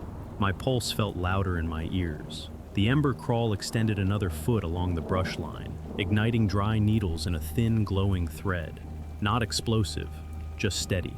I stomped it out again, coughing lightly now. The host remained near his cart. "No need to panic," he repeated. Panic wasn't the issue. Oxygen was. At 1:16 a.m., my wife leaned against the truck door briefly. "I need the car," she said. That was the first time her voice carried strain. I unlocked it immediately. When she sat inside and shut the door, the cabin air felt noticeably cleaner within seconds. The smoke outside had formed a defined boundary around vehicle height. Above the roofline, clearer air mixed more freely. Below it, the inversion pocket held tight. The neighbor with the sideways RV finally corrected his angle and pulled forward a few feet, but not enough. The narrow road still forced vehicles to pass carefully, one at a time, and everyone was hesitating. No one wanted to overreact. At 1:19 a.m., the smoke pocket shifted again. Instead of drifting deeper into the campground, it compressed toward the outer loop where we stood, like air folding toward a low basin. My breathing felt shallow now, not suffocating, but deliberate. The host stepped closer finally, scanning the ground where we had poured water. "You're on mineral soil," he said. "It won't spread," as if spread were the only variable. Behind him, the ridge glow pulsed brighter for several seconds, then dimmed again. The ground wind shifted once more, stronger now, pushing smoke directly across the outer loop instead of letting it circulate. The ember thread flared briefly and then flattened again, carried sideways by the inversion pocket. At 1:23 a.m., the neighbor from Site 14 waved from his driver's seat. "Move now," he mouthed through his windshield. The road had cleared enough. The host hesitated one beat too long before stepping back toward his cart. "Just take it slow," he said. Take it slow. Inside compressed air, inside a pocket that had stopped mixing. I opened the truck door and felt the difference instantly. Cleaner air inside the cabin, heavier air outside. We didn't argue anymore. We didn't explain. We loaded the collapsed tent frame into the truck bed without fully folding it. Left the cooler unsecured. Left a chair where it stood. At 1:26 a.m., as I turned the key, the ember thread behind the brush flared brighter than before. Not a wall of flame, a steady line about 3 feet long. Low, persistent. If we had stayed another 10 minutes, the smoke pocket would have thickened further. If we had gone to sleep earlier, we would have woken inside it. If the road obstruction had lasted longer, we would have stood debating authority while oxygen levels dropped by degrees we couldn't see. We rolled slowly past the host's cart. He didn't stop us. He didn't apologize. He watched the smoke curl low around his tires again. The inversion pocket held steady as we drove toward the entrance. Above roof height, the sky was clear. Below it, the air looked used. The fire was technically contained, but the environment around it had shifted in ways no chart on a bulletin board had accounted for, and we had stayed inside that shift longer than we should have. At 1:29 a.m., we reached the campground gate. It was still open for exit, the metal arm lifted automatically as we approached the sensor. The road beyond the entrance sloped gently downward toward a wider highway turnout. As we rolled forward, I looked in the rearview mirror. The outer loop sat in a shallow basin I hadn't noticed in daylight. Subtle, barely perceptible, but under low smoke, it was obvious. The inversion pocket had settled into it like water into a bowl. Above roof height, the air cleared immediately as we descended the slope. Below it, the campground remained wrapped in gray. At 1:31 a.m., I pulled into the turnout and stepped out of the truck for a second. The difference hit instantly. Cleaner air, sharper night scent, cooler wind. I inhaled fully without resistance. Behind us, the ridge glow pulsed brighter again, reflecting faintly against the low smoke layer trapped in the basin. From this angle, I could see it clearly. The smoke was not drifting east.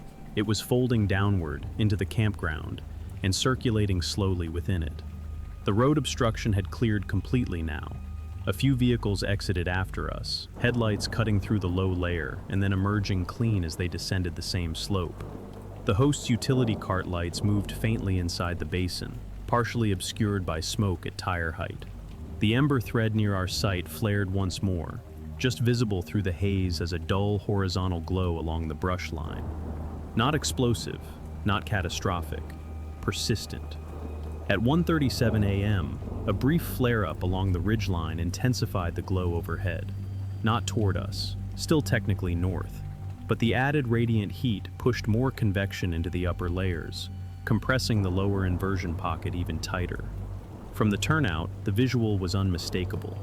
Clear sky above, a sealed gray layer below, like a lid pressed over the campground. My wife stepped out beside me and took a slow breath. "It's better out here," she said. Her voice sounded steadier already. I thought about the timeline. If we had stayed inside the tent with the zipper closed, the inversion pocket would have thickened gradually around us. We would have felt mild irritation first, then heavier breathing, then fatigue. Nothing dramatic. No roaring flames at the tent door, just degraded air in a space low enough to trap it. At 1:44 a.m., a small orange flicker rose briefly above the brush line where we had seen the ember crawl. It climbed no higher than waist level before flattening again and disappearing sideways into the smoke layer. Contained, monitored, mapped. The words meant something at the ridge. They meant less in the basin. At 1:51 a.m., an official Forest Service truck drove northbound on the highway beyond us. Lights off but visible in silhouette. No sirens, no urgency. The burn operation remained classified as controlled. From a systems perspective, it probably was. From inside the campground bowl, it had felt different. At 2:02 a.m., I checked the air quality app again. A QI 86. Still moderate, no alert, no evacuation order. Numbers do not measure inversion pockets at ankle height. They measure regional averages. I looked back once more at the basin. The smoke layer had stopped rising further. It had stabilized at a consistent depth across the outer loop. Vehicles still inside were idling occasionally, headlights cutting narrow cones through the gray band before vanishing into it. The environment had not escalated upward into wildfire chaos. It had escalated inward. It had compressed air, shifted wind at ground level, fed embers laterally instead of vertically. If the road obstruction had lasted 10 minutes longer, we would have stood inside that compression debating authority instead of moving downhill. If the host had insisted harder, if the neighbor had delayed his engine, if we had chosen sleep over observation, the difference between discomfort and danger would have narrowed quietly, without flame or noise to mark it. At 2:15 a.m., we decided not to return that night. We drove several miles south to a rest area where the air moved freely across open asphalt. Inside the truck, the cabin filter cleared the residual smell within minutes. My chest loosened. My wife stopped coughing entirely. The ridge glow remained faintly visible in the distance for another hour, contained. From far away, it looked calm. From inside the basin, it had felt like a lid slowly closing, and we had stayed under it just long enough to realize that fire isn't the only thing that spreads. Air does too, and sometimes it moves in ways the map doesn't show. We drove back just after sunrise. Not because we had to, because I wanted to see it in daylight. At 7:18 a.m., the campground looked almost normal. The ridge to the north showed faint blackened patches where the prescribed burn had progressed overnight. Thin smoke still rose in narrow vertical lines, finally behaving the way smoke is supposed to behave, upward. The outer loop, however, carried a different texture. The ground where the smoke pocket had settled looked dusted in fine gray residue, thicker near ankle-height vegetation, and lighter above waist height. The brush line behind our site showed several shallow scorch marks, not a wildfire sweep, just thin lateral burns that had traveled across pine needles in short, uneven streaks before dying out. The basin shape of the outer loop was obvious now. In daylight, it seemed harmless, a gentle depression in the terrain, perfectly reasonable for drainage, also perfectly reasonable for trapping air when inversion settled. The camp host stood near the information board again, speaking with a couple who were checking out early. "Everything stayed within perimeter," he said calmly. "Textbook burn. Textbook." From the ridge perspective, he wasn't wrong. We walked toward Site 18, the new assignment he had given us for the remainder of the reservation. It sat slightly higher than 27 had the night before, only by a few feet, but enough. Site 27 was taped off temporarily with a thin yellow cord. A ranger from the Forest Service knelt near the brush line, inspecting soil. "Surface ignition from drifting embers," he explained to someone nearby. "Low wind anomaly trapped it." Low wind anomaly. That was the phrase I had been searching for at 1 a.m. Not an out-of-control fire, not negligence, an anomaly. The inversion pocket had been a temporary atmospheric event, unusual, predictable in hindsight, invisible in the moment. I walked to the exact spot where we had first felt the ground warmth. The soil was darker there, slightly collapsed inward from where smoldering had eaten through the upper layer. If we had stayed asleep in the tent, the ember thread would have traveled along the dry needles beneath the fabric floor. Not a towering blaze, a low burn, enough to compromise the base, enough to fill the tent with thicker smoke before flame ever reached eye level. The difference between contained and harmless had been geometry, not distance. At 7:42 a.m., the AQI reading had dropped back to 71, moderate, again. Numbers rarely capture where air actually settles. The neighbor from Site 14 stepped out of his RV and gave a short wave. "Cleared up fast," he said. It had. Once the sun rose, the inversion broke. The trapped smoke lifted. Air began mixing normally again. The basin stopped acting like a lid. Nothing about the campground looked catastrophic now. Families were packing up calmly. Children were walking toward the restroom building. If you arrived at 9 a.m., you would have assumed the night had been uneventful. The fire had remained within its mapped boundary. The perimeter crew had done their job.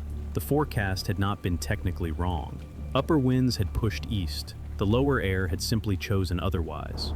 Before we left for good, I walked once more to the edge of the outer loop and looked down the slight slope toward where the smoke pocket had collected.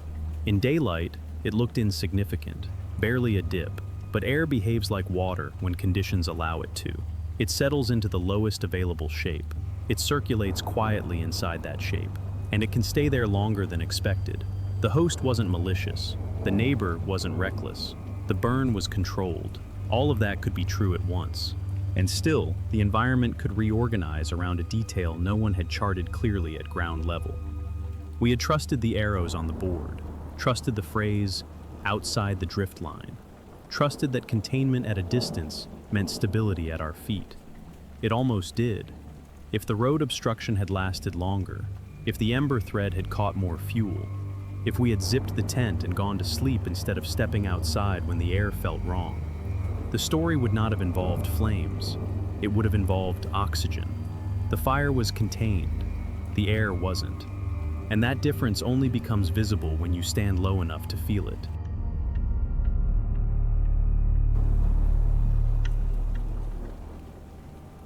It was the flattest site in the entire loop. That's why we chose it.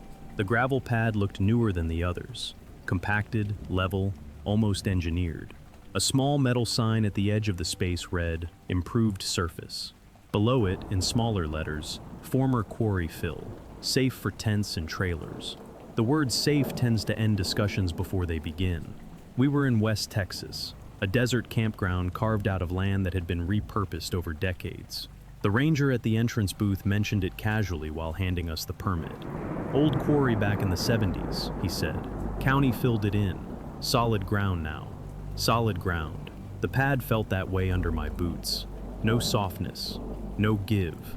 When I drove the first tent stake in, it resisted properly, gravel crunching before the metal found denser soil beneath. The air was still and dry. No humidity. No noticeable wind. The kind of night where sound carries cleanly across distance. Around us, other campers were setting up fire rings and propane stoves. Normal noise.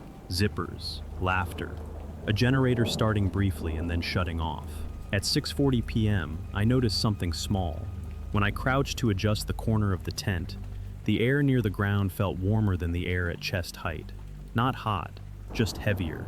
I stood up and it felt normal again. "Desert holds heat," my wife said when I mentioned it. That explanation fit. Gravel absorbs sunlight and releases it slowly after sunset. Anyone who has camped in dry country knows that. By 7:10 p.m., the sun had dropped below the ridgeline to the west. The temperature fell quickly, but the ground retained a faint residual warmth. When I set the cooler down directly on the gravel, it vibrated lightly for a second before settling. Not from the cooler itself, from something beneath. I assumed it was just loose fill shifting under weight. At 7:35 p.m., our neighbor 2 sites down lit a small propane lantern. The flame burned steady at head height, but when he lowered it near the ground to adjust something, the flame shortened noticeably. He lifted it again, and it returned to normal. "Low oxygen down there," he joked, laughing. "Guess the Earth's breathing." He said it like it was nothing. I laughed too. At 8:02 p.m., I used a small butane lighter to ignite our stove. The first click produced a weak flame that flickered sideways before stabilizing. I tried it again, closer to the gravel. The flame hesitated, then caught fully once I raised it slightly. Wind would have explained that, but there was no wind. The air above knee height was calm. The air below it felt dense. At 8:20 p.m., I noticed a faint sound when I shifted my chair across the gravel. Not the normal scrape of metal on stone. A soft, brief hiss, like pressure releasing through sand. I froze for a second and listened. Silence. When I shifted the chair again deliberately, the same faint sound returned. It stopped as soon as the weight settled. "Probably settling fill," I said.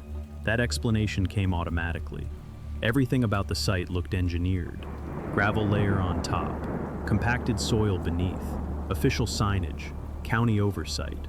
It didn't look like something that could move unpredictably. By 8:47 p.m., the temperature had dropped into the high 60s. The warmth near ground level remained inconsistent. If I stood still, it felt normal. If I crouched, it felt heavier, like the air wasn't mixing fully. At 9:05 p.m., I walked toward the edge of the pad where gravel met native dirt. The difference was subtle. The native dirt felt cooler. The gravel pad retained warmth more aggressively. That made sense, until I noticed the smell. Not strong, not sulfur, just faintly metallic, like overheated wiring. I leaned closer to the ground. The smell was stronger within a foot of the surface. It dissipated when I stood. I mentioned it to the ranger when he passed through the loop in his truck around 9:18 p.m. "Old fill-off gases sometimes when it cools," he said without slowing. "Totally normal. Quarry land's been sealed for years." Off gases, the word lingered. Gas implies movement, but the air felt still. At 9:40 p.m., most of the loop had quieted. Generators off, lanterns dimmed. The sky overhead was clear and wide. Stars sharp enough to look artificial. I crouched again to secure one of the tent lines more tightly. The hiss came back. Short, soft, barely audible. I pressed my palm flat against the gravel. Warm. Warmer than it should have been after full sunset. When I lifted my hand, a faint indentation remained in the loose top layer before settling back, as if something beneath was shifting slightly to accommodate the pressure. At 9:52 p.m., my wife said something I hadn't articulated yet. "Do you feel like the air's thicker down here?" She was sitting directly on the ground inside the tent while arranging sleeping bags. I stepped inside and sat beside her. The difference was immediate. The air felt used, not smoky, not stale, just less crisp than the air outside when standing. I unzipped the door halfway and stood again. Above waist height, everything felt normal. At ground level, the density returned. At 10:07 p.m., a small static spark snapped when I adjusted the metal leg of the folding table. The spark was tiny, the kind you barely notice in dry air.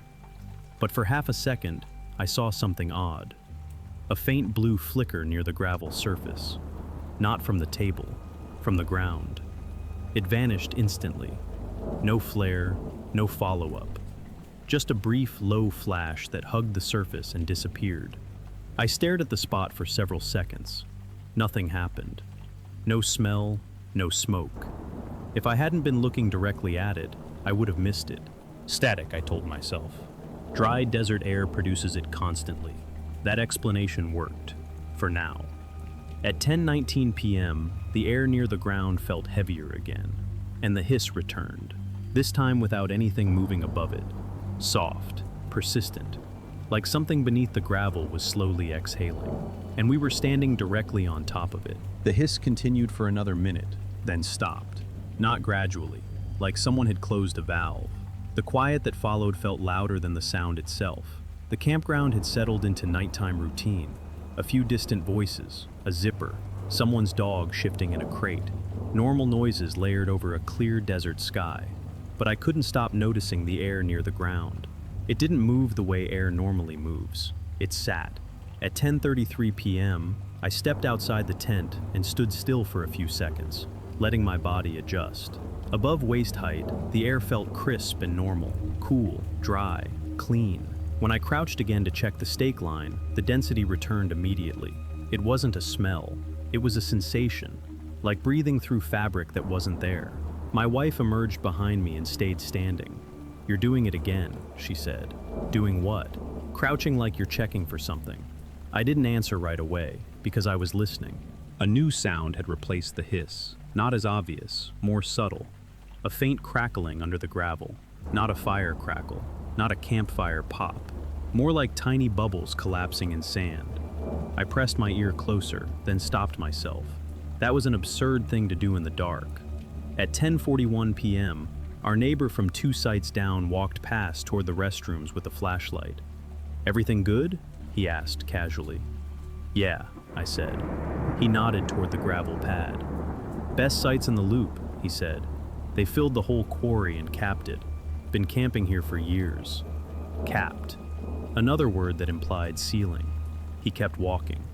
At 10:56 p.m., I checked the weather app again, even though weather wasn't the issue. Wind, 2 miles per hour. Humidity, 14%. No alerts. 2 miles per hour was essentially nothing, which meant the air near the ground could pool without being disturbed. At 11:04 p.m., my wife sat on the ground inside the tent again to arrange our son's pillow and blanket. She paused mid-motion. Her shoulders lifted once, like she had to take an extra breath. "You okay?" I asked. "I feel a little weird," she said. "Like what?" "Like I stood up too fast, but I didn't." I sat beside her, closer to the floor. The difference was immediate. The air was not just dense now. It was slightly warm. Warm in a way that didn't match the night temperature outside. My chest tightened by a small degree, not from smoke, not from panic, from effort. I unzipped the door and stood again. The air at standing height felt cleaner instantly. I looked down into the tent and realized the problem wasn't the whole campsite. It was the bottom 2 feet. Whatever was happening was staying low. "Come out for a second," I told my wife. She crawled out, stood, and took a deep breath in the open air. "Better," she said immediately. At 11:12 p.m., I walked to the edge where gravel met native soil again. The native ground was cooler and felt normal at any height. When I stepped back onto the gravel pad, the heaviness returned below my knees. It was like walking into a shallow, invisible layer. I crouched and held my lighter near the gravel without igniting it. The flame wheel clicked softly, No spark yet, just the sound. For no logical reason, I hesitated. A small animal instinct. When I finally sparked it, the flame caught weakly, shortened, and leaned sideways as if pushed by a wind I couldn't feel. But there was still no wind. Not at standing height, not at the trees, only near the surface. I snapped it shut quickly and stood up. My wife watched me. "You're scaring yourself," she said, not unkindly. "I know," I replied. But the lighter's behavior wasn't imagination. At 11:21 p.m., the camp host drove through the loop in a small county truck. Not a ranger, not law enforcement, just the guy who kept the place tidy and enforced quiet hours. He slowed near Site 12 where a group was laughing too loud, then continued. I stepped into the road and waved. He rolled down his window slightly. "Everything all right?" he asked, voice already tired. I pointed toward the gravel pad. "There's a smell and the air feels heavy near the ground," I said. He leaned his elbow on the door frame and looked at the site like he was checking for a tripping hazard. "Old Phil does that when temperatures drop," he replied. "Gas fence out, quarry land, normal." "Gas?" I repeated. He nodded. "Methane, carbon dioxide, whatever. It's capped and vented. It won't hurt you." "Why does it feel worse inside the tent?" my wife asked. He shrugged. "Because your tent's a bowl," he said, matter of fact. "Air gets trapped low. Just crack the door. You'll be fine." A bowl. That word hit harder than I expected. We had built a sealed fabric basin on top of a sealed gravel cap. We had created the perfect shape to collect anything heavier than normal air. He smiled faintly like he'd settled a simple misunderstanding. "Best sites in the loop," he said again. "If it was dangerous, county wouldn't rent it." Then he rolled the window up and drove on. His headlights moved away. The loop returned to quiet. At 11:39 p.m., the heaviness returned inside the tent, even with the door cracked. My wife stayed standing near the opening, breathing in cleaner air. Our son slept, face calm, small chest rising evenly. The thought that he was breathing whatever was collecting low made my throat tighten. At 11:46 p.m., I heard the hiss again. Not from where I had heard it before. From directly beneath the center of the gravel pad. Longer this time, more sustained. Like the ground was exhaling on purpose. And our tent, our bowl, was sitting right over the mouth. The hiss didn't fade this time. It stretched, low and steady, like air being pushed through something narrow and unseen. I stepped outside the tent and crouched slowly, placing my palm flat against the center of the gravel pad. Warm, warmer than before. Not surface warmth from the day. A deeper warmth, rising through the fill. At 11:52 p.m., I felt the first real symptom, a slight pressure behind my eyes. Not pain, just weight. When I stood up, it eased almost immediately. When I crouched again, it returned. The pattern was too consistent to ignore. Inside the tent, even with the door partially open, the lower air felt stagnant. Our son shifted slightly in his sleep, rolling closer to the floor of the tent. I instinctively pulled him higher onto his pad, closer to where cleaner air seemed to linger. "Maybe we should move," my wife said quietly. "Move where?" I asked. It was nearly midnight. Other sites were occupied. Breaking down the tent would mean lowering ourselves deeper into the densest air. And the host had said it was venting, normal, capped, safe. At 11:58 p.m., I grabbed the lighter again. This time I knelt and sparked it deliberately close to the gravel surface. The flame caught weakly, barely rising an inch. Then it leaned sharply sideways and shrank again, as if the oxygen around it was inconsistent. I lifted it to chest height. Full flame, stable, normal. I lowered it again. The flame thinned, wavered, almost disappeared. Then, for half a second, a faint blue ripple skimmed across the gravel in front of it. Low, flat, no higher than a few inches. It moved fast and vanished instantly. My stomach tightened. That wasn't static. That was ignition. A tiny one, but real. I snapped the lighter shut so fast my thumb hurt. My wife saw my face change. "What?" she asked. "I think it's methane," I said. The word sounded heavier, spoken aloud. Methane doesn't smell the way people think it does. Not raw. And methane doesn't make you choke.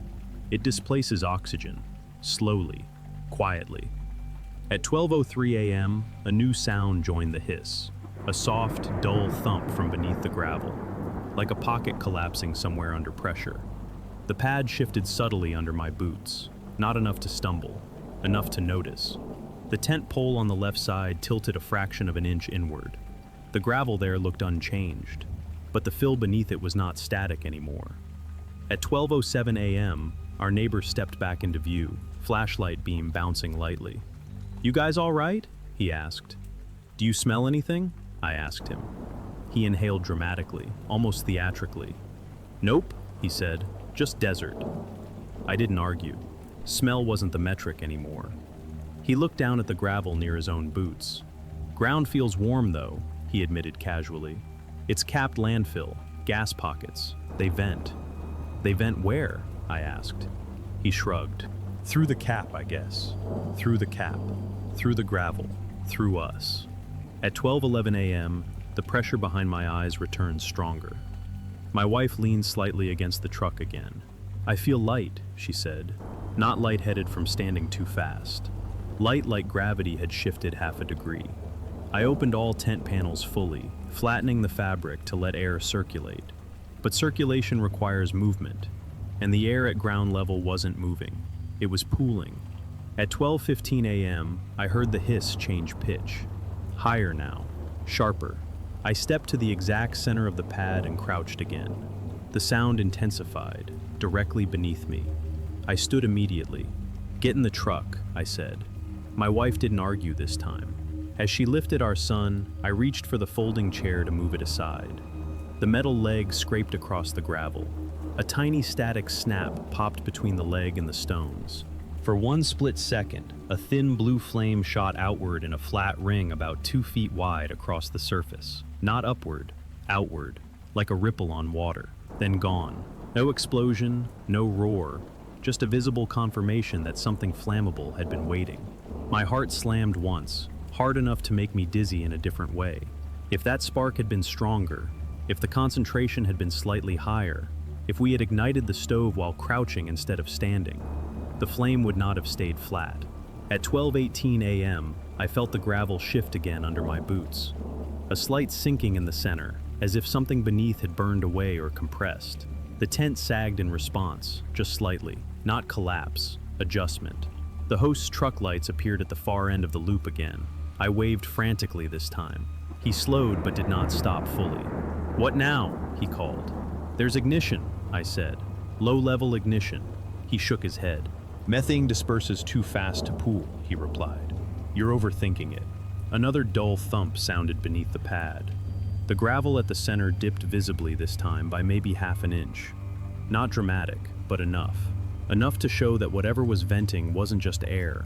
It was shifting the structure of the fill itself. The host hesitated now, looking down longer than before. "You might want to relocate," he said finally, softer. Relocate. The word arrived too late to be reassuring. At 12:23 a.m., the hiss surged again, louder than before, and the ground under the center of the tent gave another shallow drop. Not a sinkhole, not yet, but the cap was thinning, and we were still standing directly on it. At 12:26 a.m., the hiss rose into something closer to a rush, not loud enough to wake the whole loop, loud enough that I could feel it in my knees when I stood over the center of the pad. The gravel there trembled subtly, vibrating in a tight circular pattern no wider than the footprint of our tent. My wife was already buckling our son into the back seat of the truck. The cabin door shut with a heavy, reassuring sound. Cleaner air waited on the other side of that glass. Outside, the ground felt less certain by the second. At 12:28 a.m., another dull thump sounded beneath the gravel, stronger this time. The center of the pad dipped again. Not a collapse, a sag, like stepping onto a mattress with air being pushed out from one side. A thin crack formed in the gravel surface, no more than a hairline seam running diagonally through the center. No flame yet, just movement. The host stepped fully out of his truck now and walked toward the seam with a flashlight.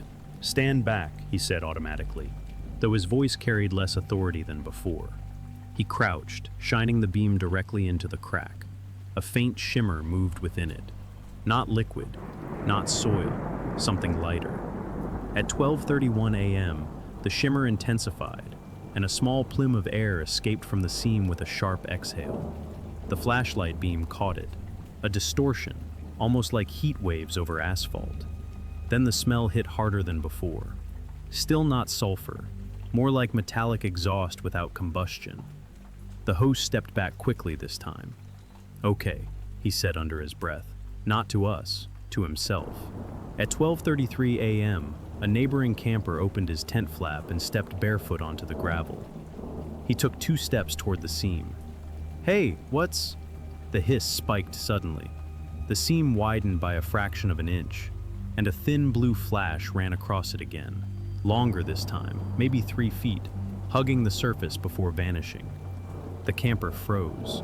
No explosion followed, no shock wave, just the confirmation that the pocket was still building. The host turned toward him sharply. "Back to your site," he said firmly now. For the first time all night, his tone matched the situation. At 12:36 a.m., the gravel sag deepened another inch. The tent pole slid sideways as the center lost structural support. I grabbed the tent frame and dragged it off the pad entirely, pulling it onto native soil beyond the edge. The difference underfoot was immediate, cooler, stable, normal. The host stepped closer to the seam again, then stopped when a low rumble pulsed beneath it. Not loud, subterranean, a shifting cavity. At 12:39 a.m., the seam split open another inch. A pocket beneath had partially collapsed. Through the crack, I saw something dark and granular shift downward. Not dirt falling into empty space, but fill material settling into a void created by pressure release. Gas had not just pooled, it had displaced. And whatever was beneath the cap was no longer evenly supported.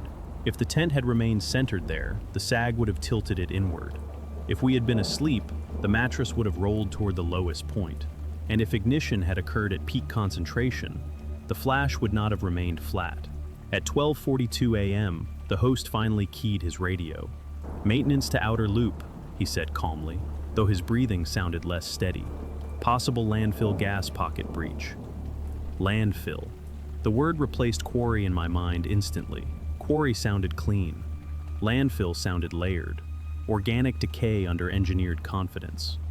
At 12:45 a.m., another pulse shook the gravel pad, this one causing a section about 3 feet wide to drop nearly 2 inches at once. Not a sinkhole, a deflation, like a balloon losing air from below. The hiss dropped in pitch as the pressure vented more freely now. The blue shimmer did not reappear immediately. Instead, the seam widened slowly as trapped gas found the easiest exit path. The host motioned us farther back. "Good call moving," he said quietly. It was the closest thing to admission he had given all night. At 12:49 a.m., the rumble beneath the pad diminished gradually. The gravel settled into a shallow depression roughly the size of a twin mattress. The seam remained visible, open, breathing. The hiss faded into intermittent bursts, not gone, but reduced. The crisis had not exploded, it had exhaled. If we had stayed 15 more minutes with the tent sealed and the stove lit low for heat, the spark would not have been static. It would have been deliberate, and the flame would not have stayed flat to the ground. It would have lifted. At 12:53 a.m., the host instructed nearby campers to relocate as a precaution. No sirens, no evacuation order, just quiet reshuffling in the dark. The campground above roof height remained peaceful under a sky full of stars. Below knee height, the ground had proven it was not solid at all.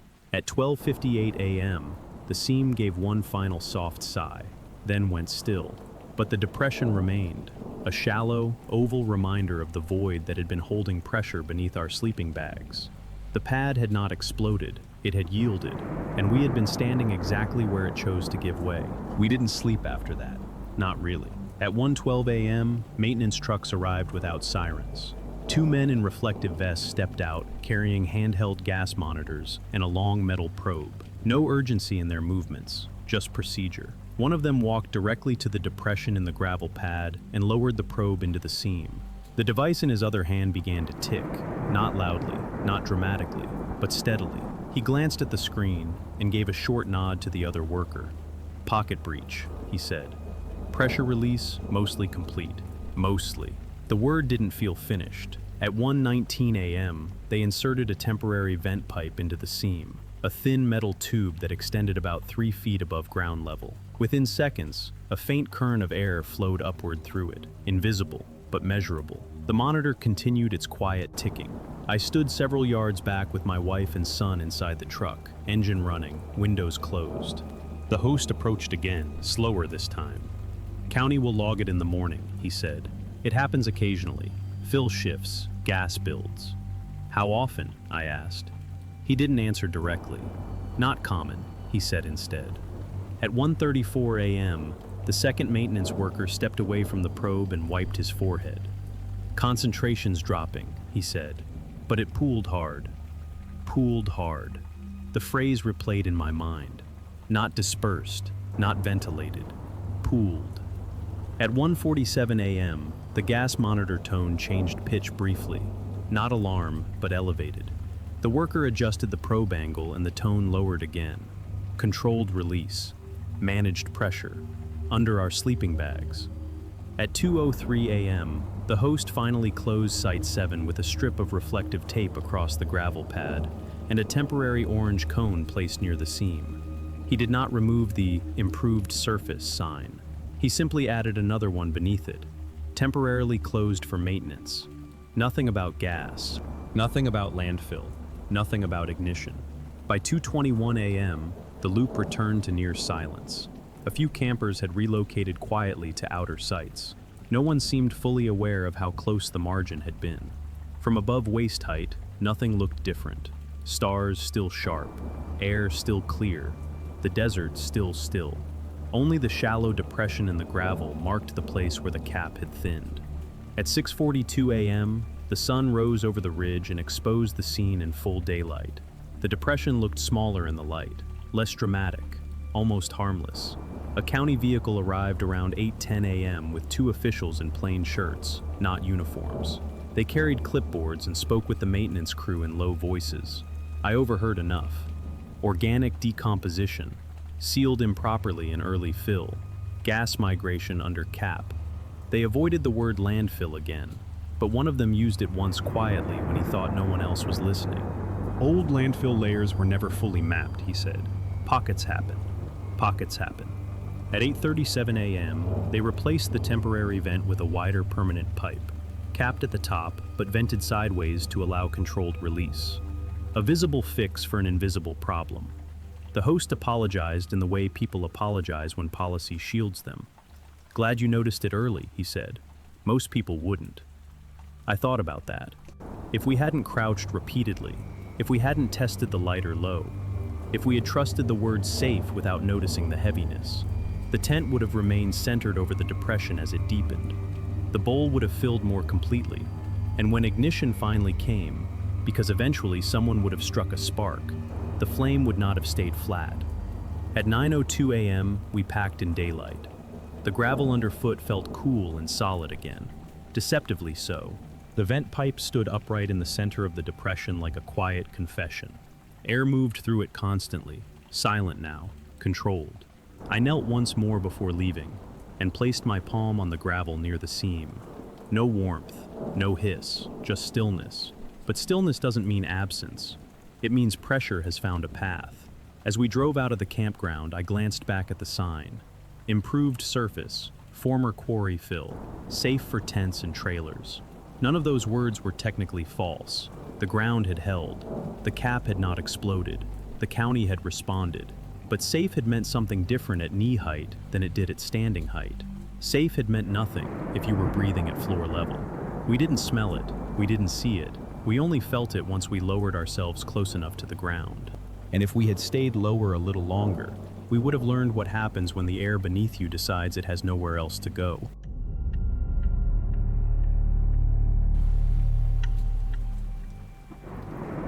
The air felt warmer the lower we drove. That should have been the first clue. The campground sat in a shallow basin, carved between low sandstone ridges in southern Utah.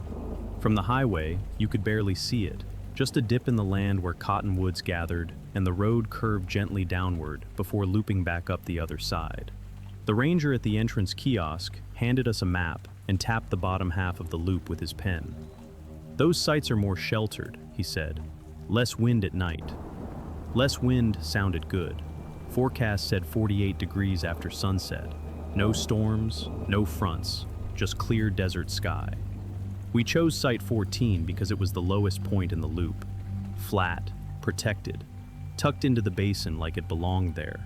As we drove down the final slope toward it, I noticed something subtle. The truck's outside temperature display climbed from 47 to 49 degrees. It wasn't dramatic, just slightly warmer. Heat collects down here, my wife said. That explanation made sense at the time. The basin had absorbed sun all afternoon.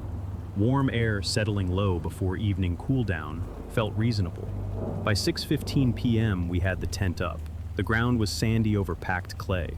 No gravel pad this time, just earth that felt firm and dry. When I pressed my palm against it, it still held faint warmth from the day. Other campers were spread along the loop, some higher on the slope, some level with us. A small RV idled briefly up near the ridge, then shut off. Everything felt calm, still. No wind moved through the cottonwoods. The stillness felt protective. At 6:42 p.m., I noticed my breath. Not full condensation, just a faint haze when I exhaled near the ground while tightening a stake. I stood up. No haze. I crouched again. A faint white plume appeared for half a second, then vanished. I looked up toward the ridge. A couple walking their dog at Site 6 were laughing. No visible breath around them at standing height. I told myself it was just perspective. Cool air sinks, basic physics. By 7:10 p.m., the sun dipped behind the western ridge. Shadow moved down the basin walls slowly, like a curtain being drawn from top to bottom. We were already in shade before the upper sites were. The temperature display on the truck read 44 degrees. Higher sites still read 46. 2 degrees difference. Not alarming, just interesting. At 7:38 p.m., we sat around a small propane fire ring. The flame burned steady, no flicker, no wind interference. But the warmth from the fire seemed to rise straight up instead of spreading outward. I held my hand low, near the ground beside the chair. Colder. Noticeably colder than the air at chest level. It felt like sitting above a shallow pool of something dense. At 8:03 p.m., frost began forming on the truck's windshield. That wasn't unusual for desert nights. What was unusual was how quickly it formed on the lower half of the glass, while the upper half remained mostly clear. I wiped it with my sleeve. Within minutes, the frost returned, heavier along the bottom edge. I walked up the slope towards Site 10 to compare. The air felt different halfway up, less biting. The frost on a nearby truck up there had not yet formed. When I walked back down toward our tent, the cold seemed to meet me halfway, like stepping into invisible water. At 8:27 p.m., the outside temperature display dropped to 39 degrees. No wind, no cloud cover, just still air. Cold sink, our neighbor across from us said casually while zipping up his jacket. Happens in basins. Air drains downhill after sunset. Drains downhill. The word drain stuck with me. Water drains. Air isn't supposed to feel like it drains. At 8:52 p.m., I crouched again to adjust a corner of the tent. The condensation from my breath was visible immediately now. A dense white plume hovering low before thinning out above knee height. When I stood up, the plume vanished. It wasn't the whole campsite cooling evenly. It was layering. At 9:05 p.m., the temperature display read 34 degrees. The ridge line above us still glowed faintly from residual heat, but down in the basin the cold felt heavier, not sharp like wind-driven cold, thick. I pressed my palm to the ground again. It had lost all daytime warmth. The surface felt like stone pulled from shade. At 9:22 p.m., the zipper on the tent door resisted slightly when I pulled it closed. Not frozen, just stiffer than it should have been this early in the night. My wife noticed it too. "It's dropping fast," she said. I stepped a few yards up the slope and stood still. The air at that height felt different, less dense, less biting. Not warm, just less intense. When I walked back down to our site, the cold seemed to rise up around my legs again like invisible water filling a shallow bowl. At 9:47 p.m., frost coated the lower half of our tent fabric in a thin, crystalline sheen. The upper half remained dry. I ran my fingers across the frost line. It stopped abruptly about 2 feet above the ground, as if an invisible boundary had been drawn through the air. At 10:03 p.m., I glanced once more at the loop map taped to the inside of the truck window. Site 14 sat at the very lowest contour marking, a small depression inside a larger one. We hadn't chosen the warmest site. We had chosen the deepest one. And the cold wasn't coming from the sky. It was settling into us from below. By 10:21 p.m., the temperature display read 31 degrees. Freezing. Still no wind. That was the part that made it feel wrong. Cold normally comes with movement. A front, a gust, a shift in pressure. Something you can hear moving through trees. This cold didn't move. It settled. At 10:34 p.m., frost crept higher along the lower half of the tent wall, thickening into a visible crystalline band. The upper fabric remained flexible, but below knee height, the material had begun to stiffen. When I pressed a finger into it, the fabric crackled faintly. Not frozen solid, just beginning to lose elasticity. Across the loop, I could see the silhouettes of other tents higher on the slope. Their fabric still moved slightly, with minor air currents. Ours barely shifted. The air felt dense again, but this time, dense with cold. At 10:47 p.m., I stepped outside to check the truck doors. The handle resisted slightly when I pulled it. Not stuck, just slower than normal. A thin glaze had formed along the lower edge of the door panel, where cold air had pooled closest to the ground. I walked 10 yards uphill towards Site 9. The frost thinned noticeably with elevation. My boots crunched softly near our site. Up the slope, the ground remained mostly dry. It wasn't the region freezing, it was the basin. At 11:02 p.m., our neighbor across from us stepped out in a heavier jacket. "Cold sink," he repeated casually. "You're in the bowl. Happens fast." "How fast?" I asked. He shrugged. "Once the air drains down, it stacks." Stacks. The word implied layers. I crouched again to adjust a guy line that had loosened slightly as the fabric contracted. The zipper resisted when I tried to open the flap halfway. This time it wasn't stiffness. It was ice forming between the teeth. I pulled harder than I should have. The zipper teeth separated unevenly, and I had to realign them carefully before closing it again. Inside the tent, the temperature felt lower than outside at standing height. Not dramatically, but enough that my breath formed visible vapor, even while sitting upright. Near the floor, the vapor lingered longer before dispersing upward. At 11:16 p.m., the propane fire ring sputtered briefly before stabilizing again. The flame itself wasn't weak, but the heat from it rose vertically instead of radiating outward across the ground. I held my palm at ankle height near the fire, colder than the air at chest level. The inversion was visible now, cold pooling low, warmth escaping upward. We weren't sitting in cold air, we were sitting above it. At 11:29 p.m., I noticed the first true inconvenience. The tent stakes at the lowest corner had frozen into the soil. When I tested one gently, it didn't budge. The ground beneath had hardened more than the slope above us. The clay base held moisture differently down here. Moisture plus pooling cold meant ice from below. At 11:41 p.m., a thin layer of frost formed on the interior floor fabric, where condensation had collected earlier. Not thick enough to crunch, thick enough to shine faintly under the lantern light. Our son shifted in his sleep, pulling the blanket higher. I adjusted it and noticed the coldest air hovered directly above the floor, touching his cheek when he rolled too low. I moved his pad slightly higher toward the center of the tent. It helped, but the cold line seemed to follow the lowest contour of the basin itself. At 11:53 p.m., I stepped outside again. The entire lower half of the loop shimmered under a faint frost glaze. The upper ridge sites remained darker, less reflective. The difference was unmistakable now. The cold had not descended equally, it had collected where gravity allowed it. At 12:07 a.m., I heard something I didn't expect. A soft crack from one of the tent poles. Not a snap, a contraction sound. Fiberglass tightening under rapid temperature drop. The pole bent slightly inward as the fabric stiffened further. I pressed against it gently to relieve tension. The material resisted like thin plastic instead of nylon. "Maybe we should move uphill," my wife said quietly. "Move where?"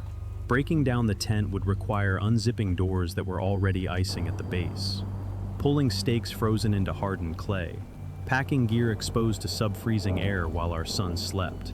And the road leading up the slope now showed a faint sheen under the moonlight. Ice was forming there too. At 12:14 a.m., I walked to the incline and tapped my boot against the asphalt.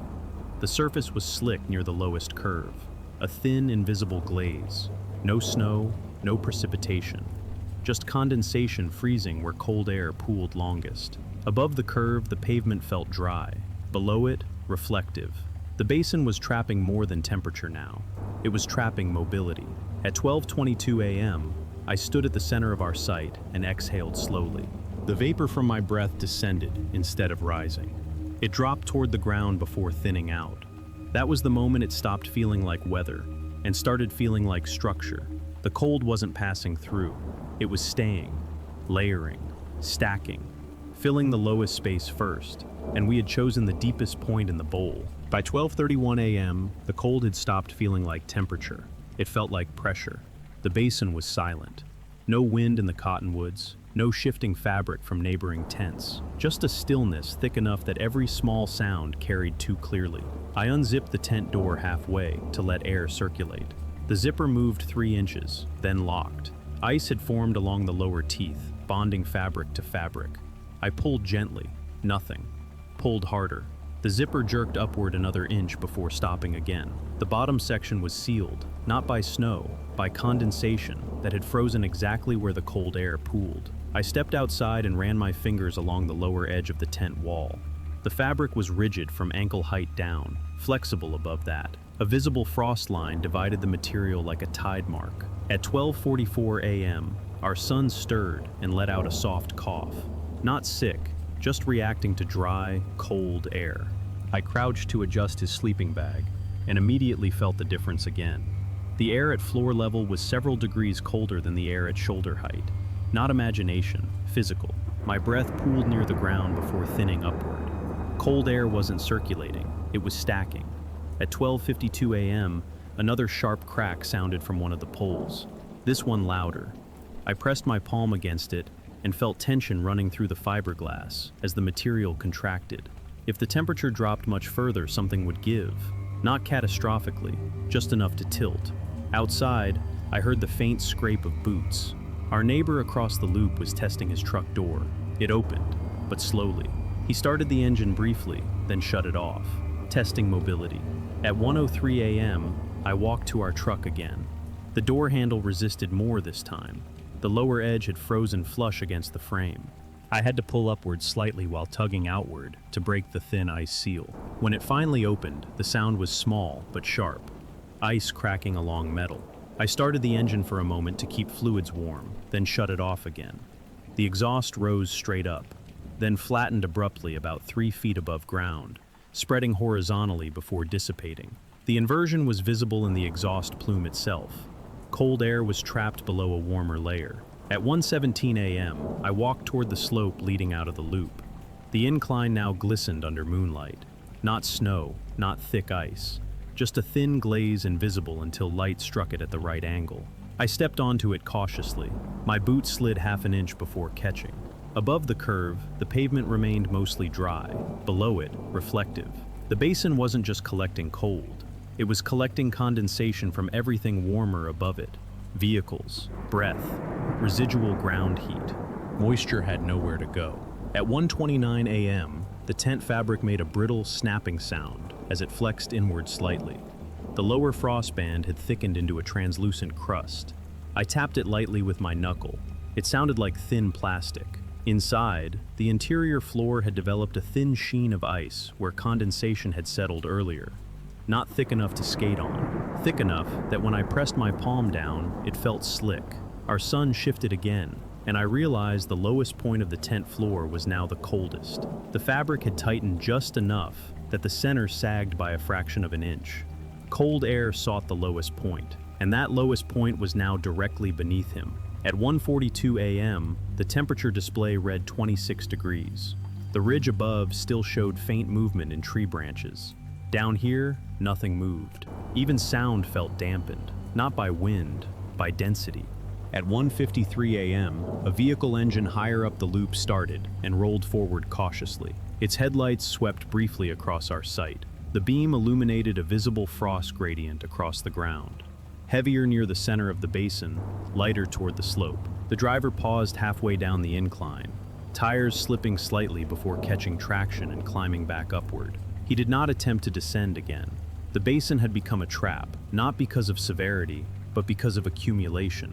Nothing dramatic, no blizzard, no storm alert, just still air stacking cold in the lowest possible place. At 2:07 a.m., I realized something else. If we tried to break down the tent now, the frozen stakes would require force. Force would mean bending the poles further. Bending poles in sub-freezing contraction risked snapping them entirely. If one snapped fully, the tent would collapse inward into the coldest air pocket. And rebuilding uphill in this temperature would mean handling stiff fabric and frozen zippers with bare hands. Staying put felt risky. Moving felt worse. At 2:19 a.m., I stepped outside one more time and exhaled slowly. The vapor dropped sharply before flattening again at shin height, like smoke hitting an invisible ceiling. The cold wasn't descending from above. It was rising slowly from the ground as heavier air displaced warmer air upward. The basin was filling from the bottom, not violently, not loudly, just steadily, and we were still at the lowest point in the bowl. At 2:28 a.m., the first pole failed. Not explosively, not dramatically. A sharp, brittle snap echoed through the tent, followed by a subtle inward tilt along the left side. The fiberglass had contracted beyond tolerance. The fabric sagged a few inches, just enough to shift the interior floor toward the lowest contour of the basin. Cold air followed that shift immediately. It poured into the new depression like water finding a drain. Our son rolled slightly toward the tilt. I caught him before he settled lower. The cold at floor level felt several degrees harsher now, as if the basin had tightened its grip. At 2:34 a.m., I tried again to free one of the stakes. I rocked it gently back and forth. The soil held firm. Clay mixed with surface moisture had frozen solid around the metal shaft. Pulling harder risked bending it permanently. Leaving it meant the tent remained partially anchored to the lowest point in the loop. At 2:41 a.m., another vehicle attempted the incline. Headlights cut through the basin and reflected off the glaze on the pavement. The tires spun softly for a second before catching traction halfway up. The vehicle hesitated, then committed and made it out. But it had momentum. We did not. If we tried to drive out now, we would have to descend slightly before climbing. That descent would require traction on the slickest section first. The basin had inverted the logic of escape, down before up. At 2:53 a.m., the second pole emitted a long creaking sound, but did not break. The tent leaned further inward, lowering the interior ceiling just enough to reduce the volume of air inside. Less air meant faster cooling. The cold line rose from ankle height to calf height. It was measurable now without instruments. I crouched and placed one hand near the floor and one at chest height. The difference felt like stepping between two rooms. At 3:07 a.m., frost formed along the inside zipper track where the door had sealed earlier. The teeth were now visibly iced together. If we needed to exit quickly, it would require tearing fabric or forcing the zipper beyond repair. The idea of being slowed by frozen nylon in a true emergency tightened my chest more than the temperature did. At 3:16 a.m., the truck's windshield had developed a full frost layer from bottom to midline. Above that, the glass remained partially clear. The gradient mirrored the basin itself, cold stacking low, warmer air trapped above it. The inversion wasn't passing, it was intensifying. At 3:24 a.m., I stepped onto the incline again, testing traction more deliberately. My boot slid nearly 2 inches this time before catching. The glaze had thickened. The higher ridge still showed dark, dry asphalt under moonlight. But between us and that ridge lay a shallow strip of nearly invisible ice. No storm had caused it, no snowfall, just pooled condensation freezing steadily at the basin's floor.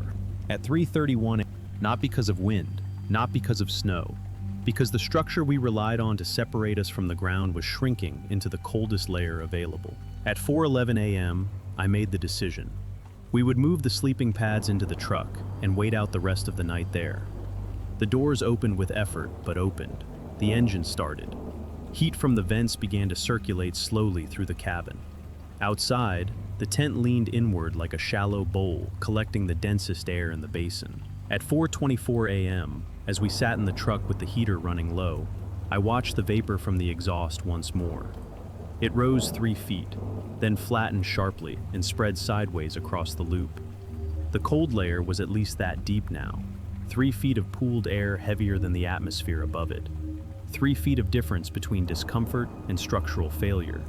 We had chosen the deepest site for protection from wind. Instead, we had anchored ourselves at the point where gravity delivered everything else. And gravity, unlike weather, does not move on its own. Dawn arrived without drama.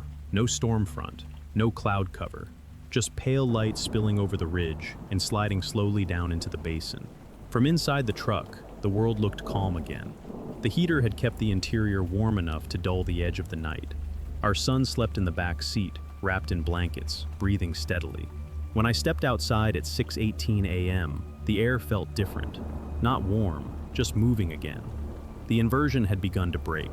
Light wind skimmed across the upper ridge first, then filtered gradually down into the bowl. The frost shimmered in the early light, not evenly.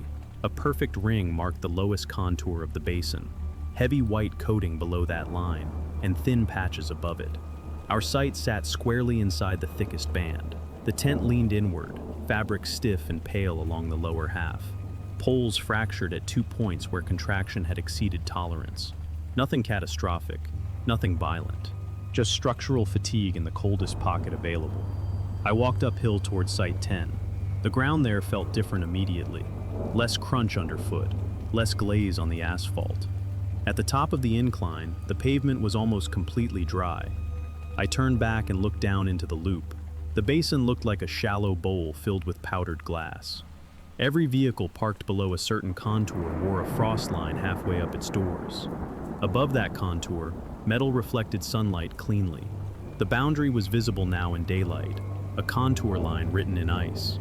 At 6:42 a.m., one of the RVs near the center of the loop started its engine. When it attempted to pull forward, the rear tires slipped slightly before gaining traction. The driver paused, then backed up slowly and tried again with more momentum.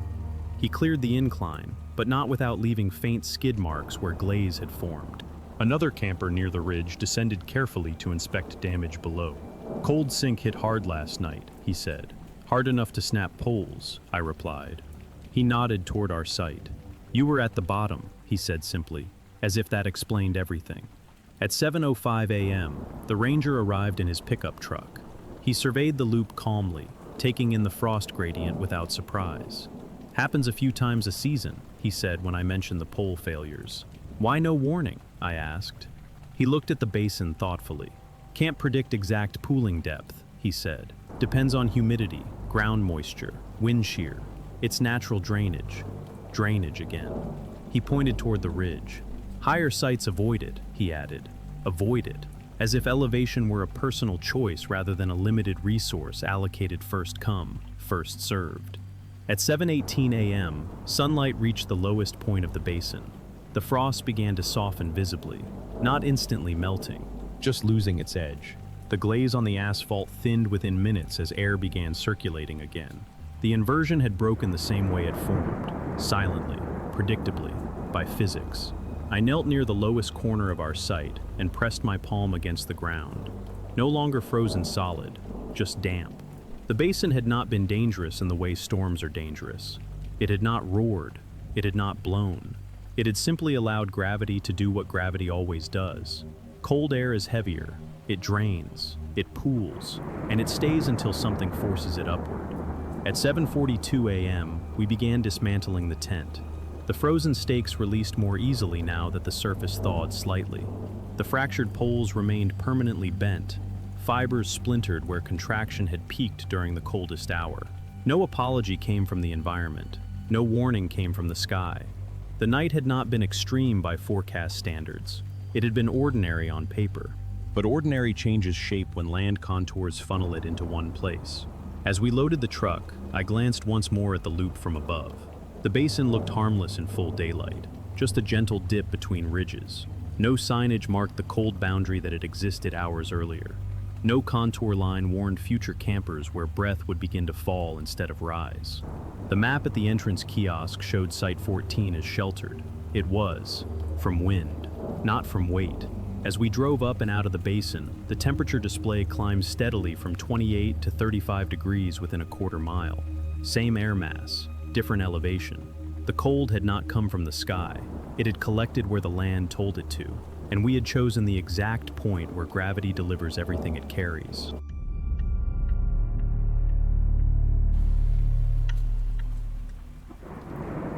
He said it was the quietest spot in the canyon. That was the reason he gave us. The campground was carved along a narrow desert canyon in northern Arizona, a place where red rock walls rose straight up, and the sky appeared as a thin strip of blue overhead. The main loop sat on higher ground, dotted with established gravel pads and metal fire rings. But when we checked in, the camp host leaned forward slightly and lowered his voice. "If you want real quiet," he said, tapping the map with his pen, "there's a dry wash about 200 yards down. Most people don't like it because it's lower, but it's peaceful, no wind." Lower. He circled it anyway. The site wasn't marked with a number, just an open, sandy stretch between two bends in the canyon floor. "No rain in the forecast," he added. "Storm system's way north. You'll be fine." Fine tends to close conversations the same way safe does. We drove down a narrow dirt path branching off from the main loop. The descent was gradual, barely noticeable at first, until the gravel transitioned into packed sand. The wash was wide and flat, like a shallow corridor carved by water long gone. Pale sand stretched between rock walls that showed faint horizontal lines several feet above the ground, darker streaks, as if water had once stood there. The air down there felt different, still, no breeze at all. Above us, I could see treetops moving slightly on the higher rim. Down in the wash, nothing moved. "It's perfect," my wife said. She was right in a practical sense. The sand was level, no rocks, no roots. The tent stakes slid in effortlessly. When I drove the first stake into the sand, it sank deeper than expected before catching resistance. Loose substrate over something firmer. Normal for a wash, I told myself. At 5:42 p.m., I walked upstream a short distance just to look around. The canyon curved out of sight within 50 yards. The floor remained dry, no puddles, no mud, no sign of recent flow. But there were branches lodged against one canyon wall about 4 feet above the current sand level. Not fresh, sun-bleached. Still, they formed a faint horizontal line, like a memory etched into the rock. When I pointed them out to the host later, as he drove past on his ATV, he shrugged. "Monsoon season did that," he said. "Haven't had real rain in weeks." Weeks felt like distance. By 6:18 p.m., the sun dipped below the canyon rim earlier than it did on the upper loop. Shadow arrived fast in the wash. Temperature dropped slightly, though the air remained calm. We cooked dinner on a small propane stove. The flame burned steady. No gusts interfered. Sound behaved differently down there. Voices echoed faintly off the canyon walls and returned softer, delayed by half a second. When the upper loop campers laughed, we heard it as a muted reflection drifting downward. At 6:57 p.m., I checked the weather radar on my phone. Clear overhead. A faint cluster of green pixels appeared far north, maybe 20 or 30 miles away. Nothing near us, no alerts, no warnings. Signal flickered briefly, then returned. At 7:22 p.m., the host drove down the dirt path again, slower this time. He stopped at the edge of the wash and called out casually, "Everything good down there?" "Yeah," I said. "Nice and quiet." He nodded. "Told you, best sleep in the canyon." He didn't come down into the wash itself. He remained up on the slightly elevated path, engine idling, headlights angled toward us, but not fully illuminating the sand. I noticed that he didn't switch the engine off, just idled. Then he waved and drove back toward the main loop. At 7:48 p.m., the canyon felt unnaturally still, not peaceful, compressed. The kind of silence that absorbs sound rather than carrying it. I walked downstream this time, toward the other bend. The sand there felt slightly cooler under my boots. When I knelt and pressed my palm against it, I thought I felt a faint vibration. I stayed still. It vanished. Probably a truck on the highway miles away, reverberating through rock. The canyon walls can transmit sound in strange ways. At 8:11 p.m., our son pointed upward and said he heard thunder. I listened carefully. Nothing obvious. Maybe a distant low roll too faint to identify. The sky above us remained clear. Stars began appearing one by one between the canyon walls. At 8:34 p.m., I checked radar again. The green cluster north had intensified slightly, but remained distant, still outside any warning radius for our county. "Storm's way up there," I said, more to reassure myself than anyone else. The wash beneath us remained dry and flat. No moisture, no sheen, just sand. At 8:59 p.m., I noticed something subtle. The air temperature in the wash felt slightly cooler than it had 15 minutes earlier, despite no wind and no cloud cover. Cold air sinks. Basic physics again. But we were already at the lowest point available. Where would it go from here? At 9:12 p.m., a faint sound reached us. Not thunder exactly, more like a low, continuous murmur, carried intermittently on air that wasn't visibly moving. I walked a few yards upstream and listened. The sound faded. I walked back to the tent. It returned, soft, indistinct, like distant traffic under layers of rock. At 9:26 p.m., I checked the sand near one of the stakes. A thin, darker patch had formed around it. Not wet, just slightly compacted, as if moisture were rising from below. I pressed my boot down next to it. The surface shifted slightly, settling deeper than before. Loose sand behaves like that, I reminded myself. At 9:41 p.m., the silence changed again. The insects that had begun chirping along the canyon walls earlier stopped abruptly. No gradual tapering, just absence. I looked up toward the rim. I thought I saw a brief flicker of distant lightning far beyond the canyon's edge, too faint to confirm. No thunder followed immediately. Our sight remained quiet, dry, still, and lower than everything around it. He had called it the quietest spot in the canyon, and he had been right. Nothing up here was moving. Whatever was coming was not coming from above. At 9:58 p.m., the murmur became easier to isolate. It wasn't thunder.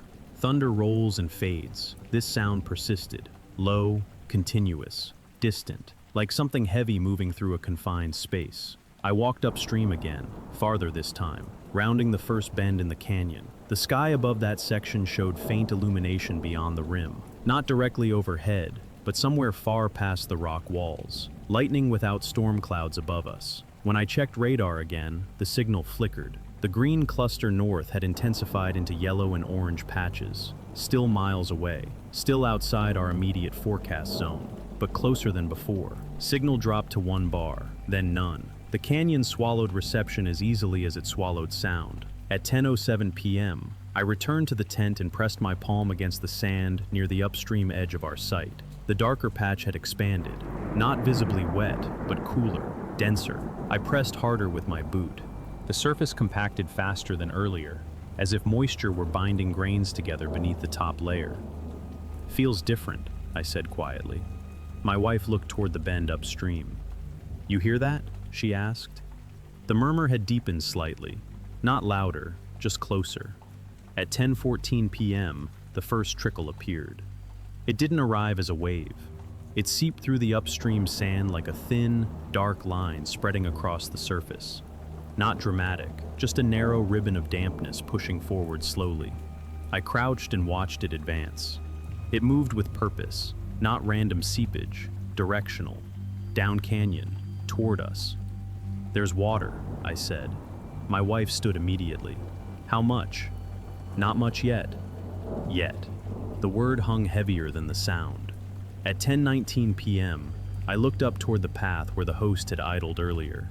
No headlights, no ATV. The upper loop lights were faintly visible beyond the slope, but no one had come down to check. The trickle widened to a few inches across, spreading shallowly over the sand and disappearing just as quickly into it. The wash floor absorbed the first arrival, but absorption slows as saturation builds. At 10:24 p.m., the murmur gained a faint rhythm, not chaotic, pulsed, as if surges upstream were releasing in intervals. I climbed the small incline toward the dirt path and called upward. "Hey!" No response, only echo. At 10:29 p.m., I saw it. Around the bend upstream, a darker shape moving low along the canyon floor. Not high enough to crest above the sand yet, but wide. A sheet of water no more than 6 inches deep, at first. It moved faster than the trickle had, steady, silent except for that low, continuous growl beneath it. I ran back to the tent. We need to move uphill, now. How much water? Enough. At 10:32 p.m., the water reached the upstream edge of our site. It didn't crash, it rolled. Sand beneath it liquefied almost instantly, losing structure as grains suspended in moving water. Our tent stakes, anchored in loose substrate, no longer held the same resistance. I grabbed the first one and pulled. This time it came free easily. Too easily. At 10:34 p.m., the second surge arrived.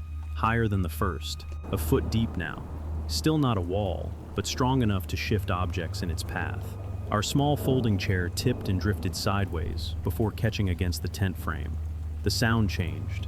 No longer murmur, now a contained roar, compressed between canyon walls. At 10:36 p.m., headlights appeared briefly at the top of the path, the host's ATV.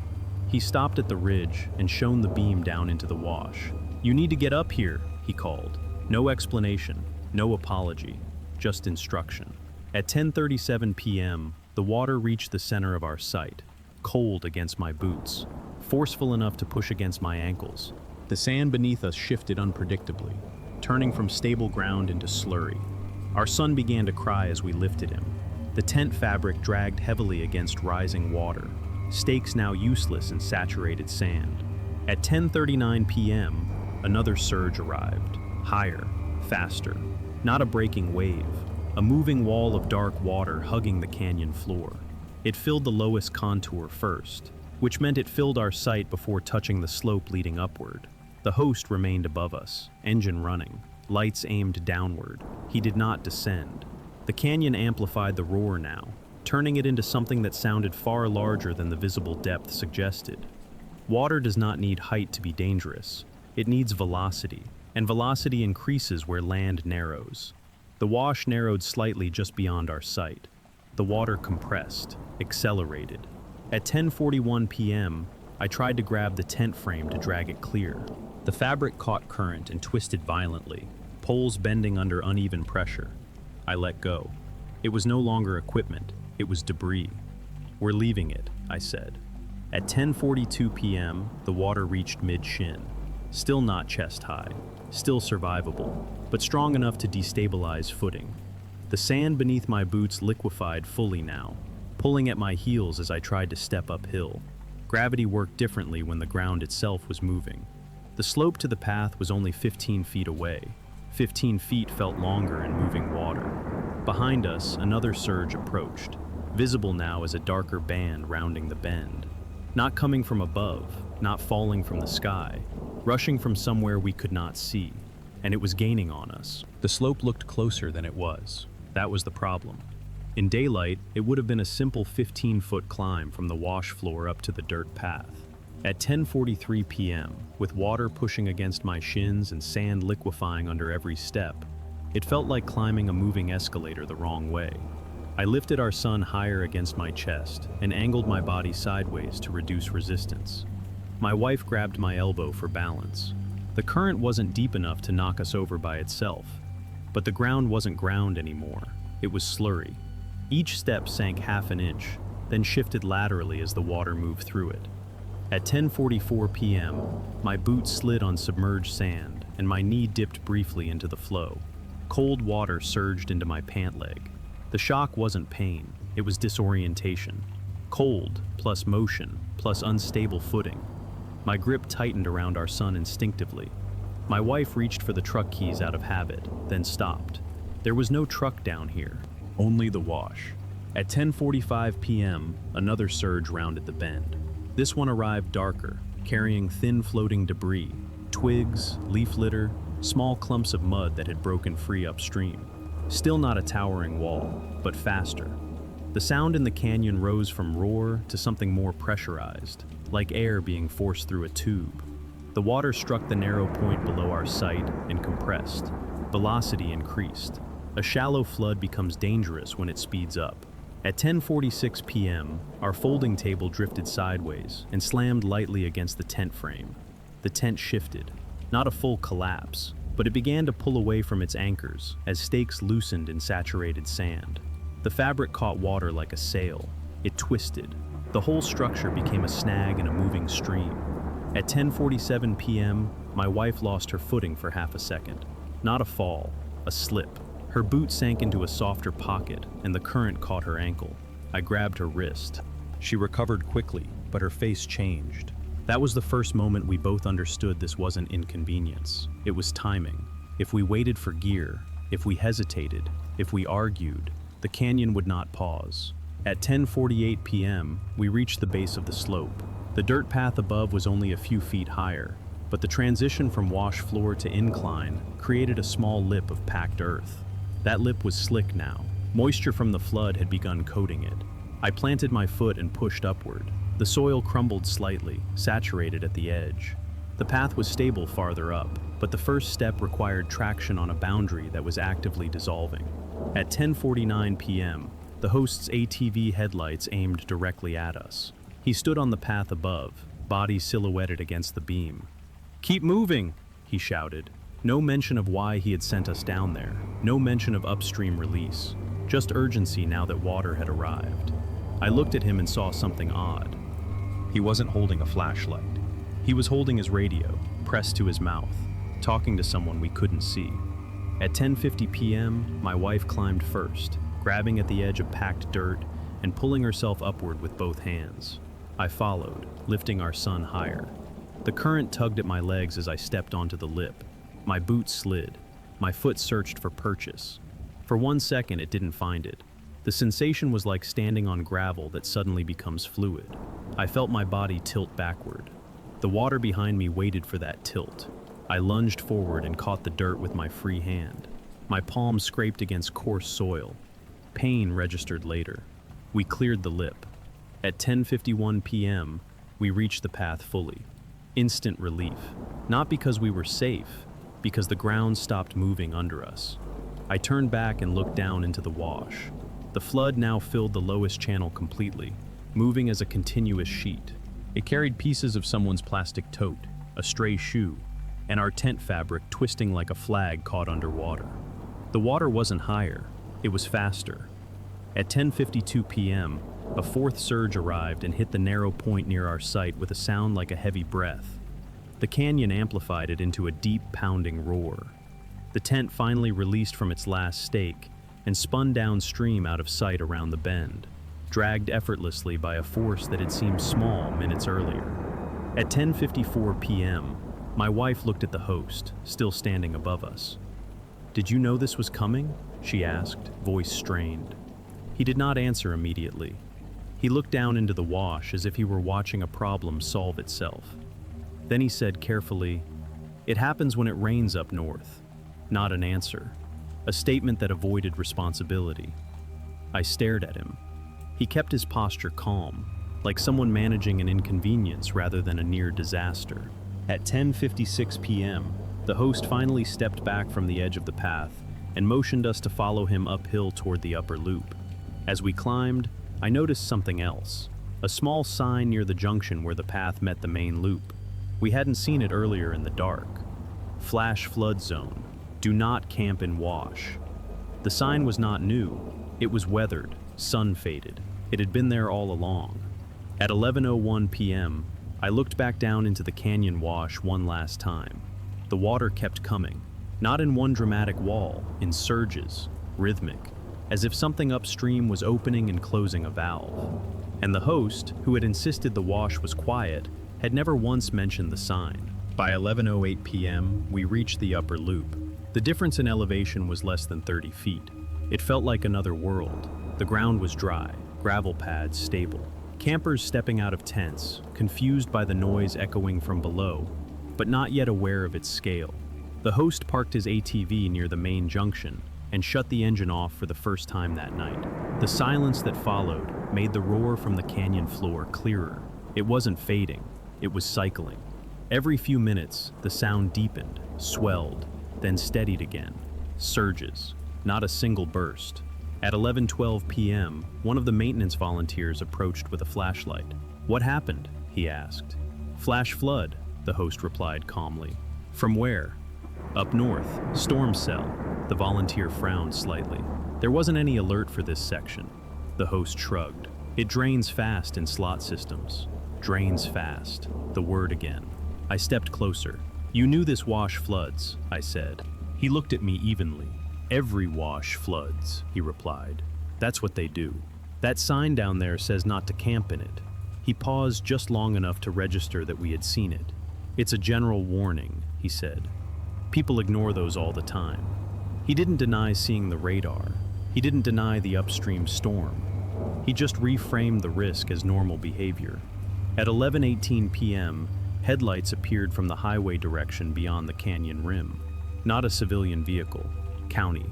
The flood control district truck rolled in slowly and parked near the ranger station. Two men stepped out carrying radios and clipboards. They spoke briefly with the host. One of them glanced toward the canyon and then down at a tablet screen. "Gate release at 9:42, he said quietly. I wasn't meant to hear it, but I did. Release. Not overflow, not accidental surge. Release. "Standard discharge protocol," the second man replied. "Upstream basin hit threshold." Threshold. The words stacked in my head the way cold had stacked in the basin the night before. At 11:22 p.m., I stepped forward again. "You knew they were releasing?" I asked the host. He didn't answer immediately. His jaw tightened slightly. "We don't always get exact timing," he said finally. "Not a yes, not a no." "We saw lightning," I said. "You saw the radar." "It was 30 miles away," he replied. "And the gate? That's county." Responsibility shifted like sand underwater, always somewhere else. At 11:29 p.m., another surge roared through the canyon below, louder than the last. Even from the upper loop, we could see debris carried through the narrow bend. Pieces of someone's cooler, a folding table, what looked like part of a canopy frame, not ours. Someone else had been lower than we realized. At 11:31 p.m., a couple stumbled up the slope from farther downstream, soaked to the waist, dragging a dog behind them. Their campsite had been even deeper in the wash than ours. No one had warned them either. The host avoided eye contact. The county worker spoke into his radio calmly, coordinating inspection of the downstream section once water levels stabilized. At 11:36 p.m., I looked back toward the path leading down to our former site. The flash flood zone sign stood there, illuminated briefly by a passing flashlight beam. Weathered, faded, permanent. The host had pointed us directly past it earlier, calling the wash quiet. He had not mentioned the sign. He had not mentioned the upstream basin.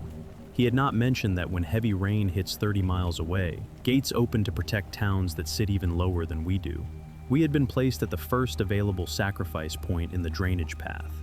Not maliciously, conveniently. At 11:44 p.m., the county official approached us directly. "You were in the wash?" he asked. "Yes." "You're lucky the release was controlled," he said. "If it had been uncontrolled overflow, that channel would have filled much faster." Controlled. The word did not make it feel better. It meant someone had known. Someone had watched levels rise upstream. Someone had decided when to open steel gates that sent thousands of gallons through a narrow canyon that tourists camp in every week. And someone else had looked at a map and suggested the quietest site. At 11:52 p.m., the surges began to diminish in intensity, not stopping, just lowering in amplitude. The canyon would drain by morning. It always does. Water finds the lowest point, then moves on. We stood on higher ground now, dry and shaken, watching the system complete its cycle. The host walked back toward his ATV without another word to us. No apology, no explanation beyond weather, as if gravity and policy were the only actors involved, as if pointing to the lowest place in the canyon and calling it peaceful were a neutral act. Below us, the wash continued to carry water through the darkness. Not coming from the sky, not caused by the air above our heads, released, directed, and funneled exactly where we had been told to sleep. By 6:32 a.m., the canyon looked harmless again. Sunlight reached the upper loop first, spilling over the rim and warming gravel pads as if nothing had happened. The roar from the night before was gone. In its place, birds, distant highway hum, ordinary morning sounds. From the ridge, the wash below looked flat, calm, empty. If you hadn't been there after 10:30 p.m., you would assume it had always been that way. At 6:47 a.m., I walked down toward where our site had been. The path was damp near the edge, but already drying under sunlight. The flash flood zone sign stood exactly where it had stood the night before, unmoved, clear in daylight, not hidden, not obstructed. We had driven past it because someone told us not to worry. At 6:52 a.m., I reached the wash floor. The sand had changed texture completely, no longer loose and pale, now rippled and compacted, etched with flow lines that curved around rocks and debris like frozen motion. Our tent was gone. The folding chair was gone. But along the canyon wall, I saw a new line. Dark silt clung to the rock roughly 4 feet above where we had slept. 4 feet, not 6 inches, not a shallow inconvenience. The water had risen higher than it had seemed in the dark.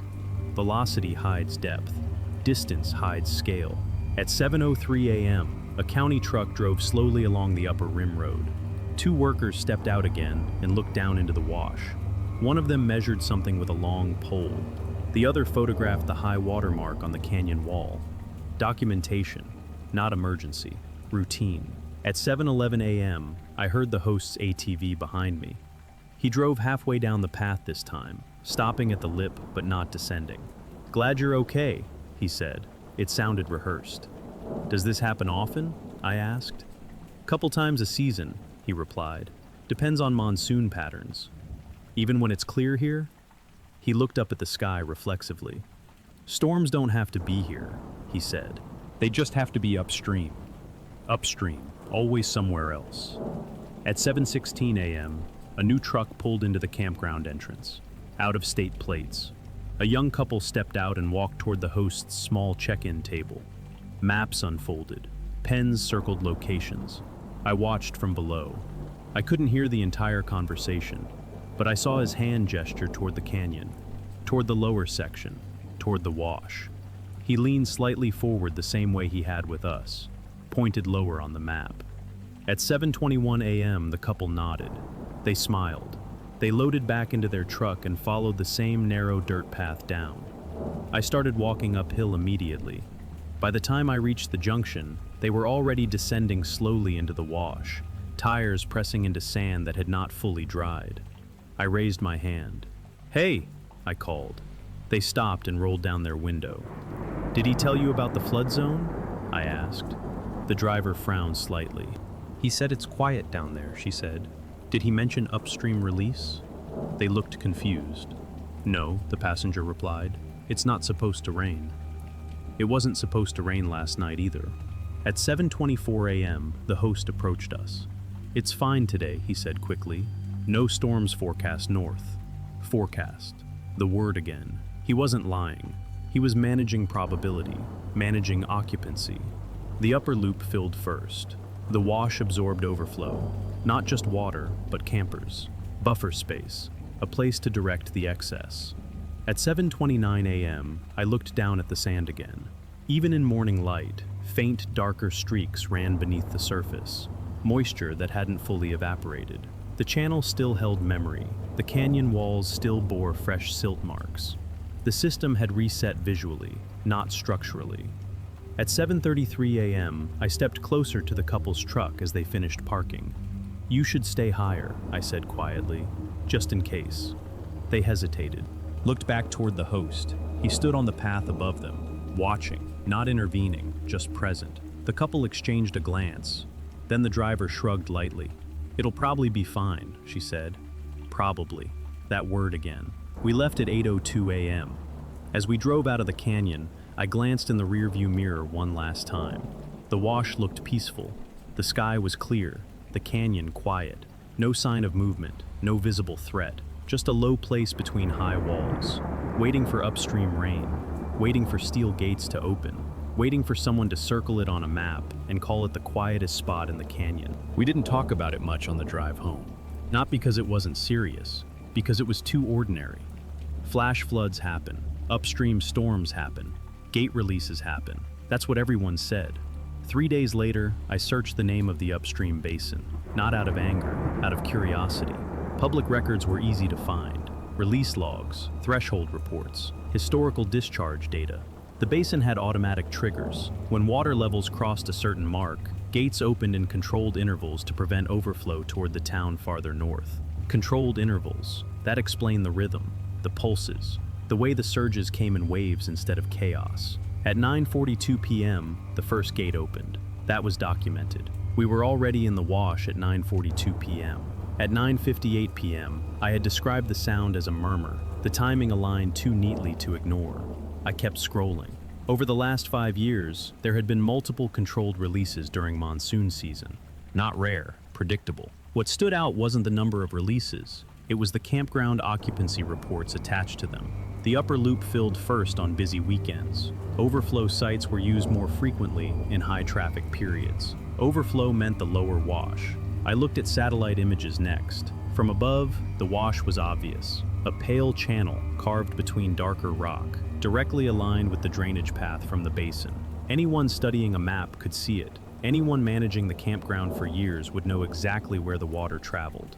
I replayed the host's posture in my head, the way he leaned over the map, the way he circled the lower section, the way he idled on the ridge instead of coming down. He never promised it was safe. He said it was quiet. He never denied floods. He just didn't mention timing. Probability is not the same as certainty. If 10 weekends pass without release, the wash looks harmless. If 1 night out of 10 triggers a discharge, most campers never experience it. Most. The system protects towns upstream. It manages flow. It minimizes damage where property values are higher. Water is directed through the lowest available channel, and sometimes, so are people. I thought about the couple who parked there after us. Maybe that weekend had no storms. Maybe they slept peacefully and told friends about the hidden quiet spot in the canyon. Positive reinforcement. Pattern continues. No one files complaints on dry nights. At 8:17 p.m. on the following Saturday, I checked the basin log again. Storm cell north, threshold rising, release scheduled if levels sustained. I imagined the campground that evening, maps unfolded, pens circling the lower wash. Someone hearing the phrase, "It'll probably be fine." Probably is a word that only works until it doesn't. I don't think the host wanted anyone hurt. I think he managed occupancy, managed complaints, managed odds. If 1 or 2 groups get wet in a season, that's weather. If everyone refuses the wash, that's lost revenue. Systems don't require villains, they require compliance. We complied. We drove past a sign because a human voice felt more reliable than faded paint. We trusted forecast language instead of topography. We assumed that if something were truly dangerous, someone would stop us. But danger upstream doesn't look like danger where you stand. It looks like clear sky. It looks like still air. It looks like the quietest spot in the canyon. And by the time you hear it, the gate has already opened.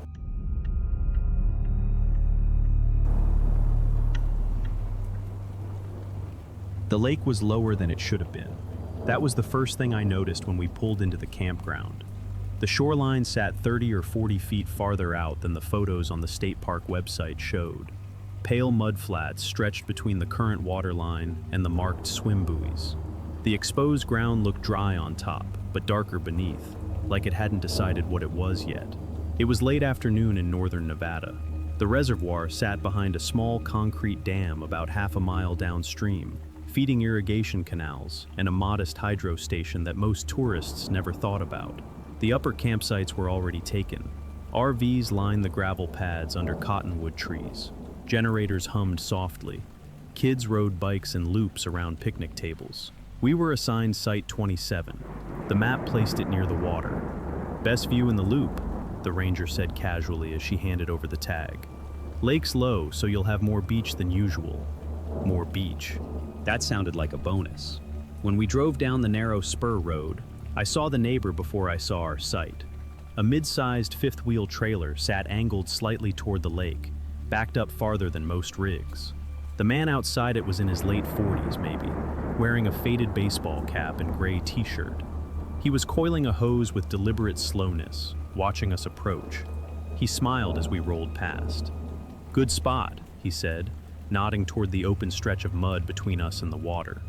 "You can walk right down to the shoreline. Most people don't bother." Our assigned pad sat slightly higher, 15 feet back from the edge of the exposed flats. Flat gravel, stable, ordinary. But the lower stretch, closer to the current waterline, was smooth and open. No trees blocking the view, no other tents crowding it. "You planning on tenting?" he asked.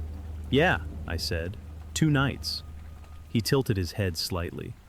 If you move down closer to the water, you'll catch the breeze. Up here gets stuffy once the sun drops. I looked at the gravel pad again, then at the lower ground. The surface appeared firm, dry cracks across the top layer. Footprints from earlier visitors hardened into shape. It won't flood? I asked, half joking. He laughed lightly.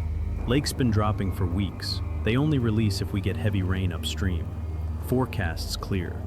Forecast. That word again. I stepped out and walked toward the lower area. The ground felt solid under my boots. Slight give beneath the crust, but not enough to worry me. From down there, the water shimmered closer.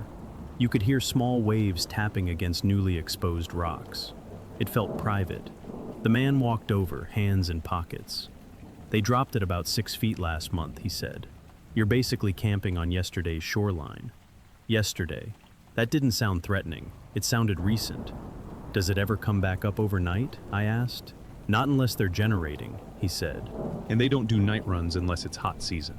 You're fine. Fine. We carried the tent down, not all the way to the water line, just far enough that the gravel pad felt unnecessary. At 5:42 p.m., I pressed the first stake into the mud-crusted soil. It resisted at first, then slid deeper than expected once the top layer gave way. Moisture beneath dryness. Normal for receding reservoirs. I told myself that twice. By 6:10 p.m., the tent stood firm. From inside, the lake filled the entire front view. The upper loop disappeared behind a slight rise. It felt like we had separated from the campground entirely. The neighbor returned to his trailer and extended his awning. I noticed something subtle then. His rig sat higher than ours, not by accident. He had backed it onto the gravel pad fully, leaving the lower stretch clear. He never stepped down onto the mud. At 6:48 p.m., he walked over again, holding 2 bottled waters. Thought you might want these, he said. Sun's brutal down here. I took one, thanks. He looked toward the dam in the distance. You see that spillway, he asked? I squinted. A faint concrete lip was visible far off, barely noticeable against the shoreline. Yeah? When they open that, it's loud, he said. You'll hear it before you see anything. Open it for what? Power draw. Irrigation, he shrugged. But they post alerts online. Online. Not on signs, not on the ground, just somewhere you have to look for them. At 7:22 p.m., the lake surface remained calm. No wind, no wake from boats. The buoy line sat motionless about 20 yards out. I walked closer to the water and noticed a faint, darker band along the mud about a foot higher than our tent floor. A previous high water mark, recent enough that it hadn't faded completely. When I pointed it out, the neighbor waved dismissively. That's from the last drop cycle, he said. It only comes back up if they reverse flow. Reverse? Don't worry about it. He smiled again, the kind of smile that closes topics gently. At 8:11 p.m., as the sun set, I noticed he began retracting a small portable step he had placed near the edge of his pad earlier. Not packing up, just adjusting. His trailer remained on the higher gravel. At 8:34 p.m., I checked the weather on my phone. Clear skies, no upstream storms listed, no flood advisories. The dam's official site showed scheduled maintenance complete earlier in the week, no planned releases. At 9:02 p.m., the air near the water cooled noticeably faster than on the upper loop. Cold air settled low. Moisture radiated upward. The mud beneath the tent felt slightly softer when I stepped outside barefoot. Not wet, just less certain. At 9:17 p.m., the neighbor's trailer lights shut off, but I saw a faint glow inside, like someone still awake, watching something. At 9:42 p.m., I heard a sound, low, distant, not wind, not boat motor, more like a deep, mechanical hum carried across water. I stepped out of the tent and looked toward the dam. I couldn't see movement, but I thought I saw a thin ripple travel across the lake surface in a straight line toward shore. It could have been nothing. Surface tension shifts with temperature, but the buoy line, motionless all evening, tilted slightly toward us, just slightly. The neighbor's trailer door opened softly behind me. You hear that? He called quietly. Yeah, probably just water equalizing, he said. Equalizing. He stood on his gravel pad. I stood on mud that had been underwater yesterday. At 9:51 p.m., I pressed my heel into the ground beside the tent. It sank deeper than it had an hour earlier. Not dramatically, but enough that I felt it. The lake was still. The sky was clear. The forecast was clean. And yet, the shoreline felt less like land, and more like something waiting to decide what it wanted to be. At 10:03 p.m., the hum deepened. Not louder, closer. The surface of the lake did not ripple dramatically. There was no visible surge, no cinematic wave rolling toward shore. But the buoy line shifted again, not sideways, inward, by inches. I stared at it longer than necessary. It might have been imagination, perspective distortion in low light, the way water reflects moonrise.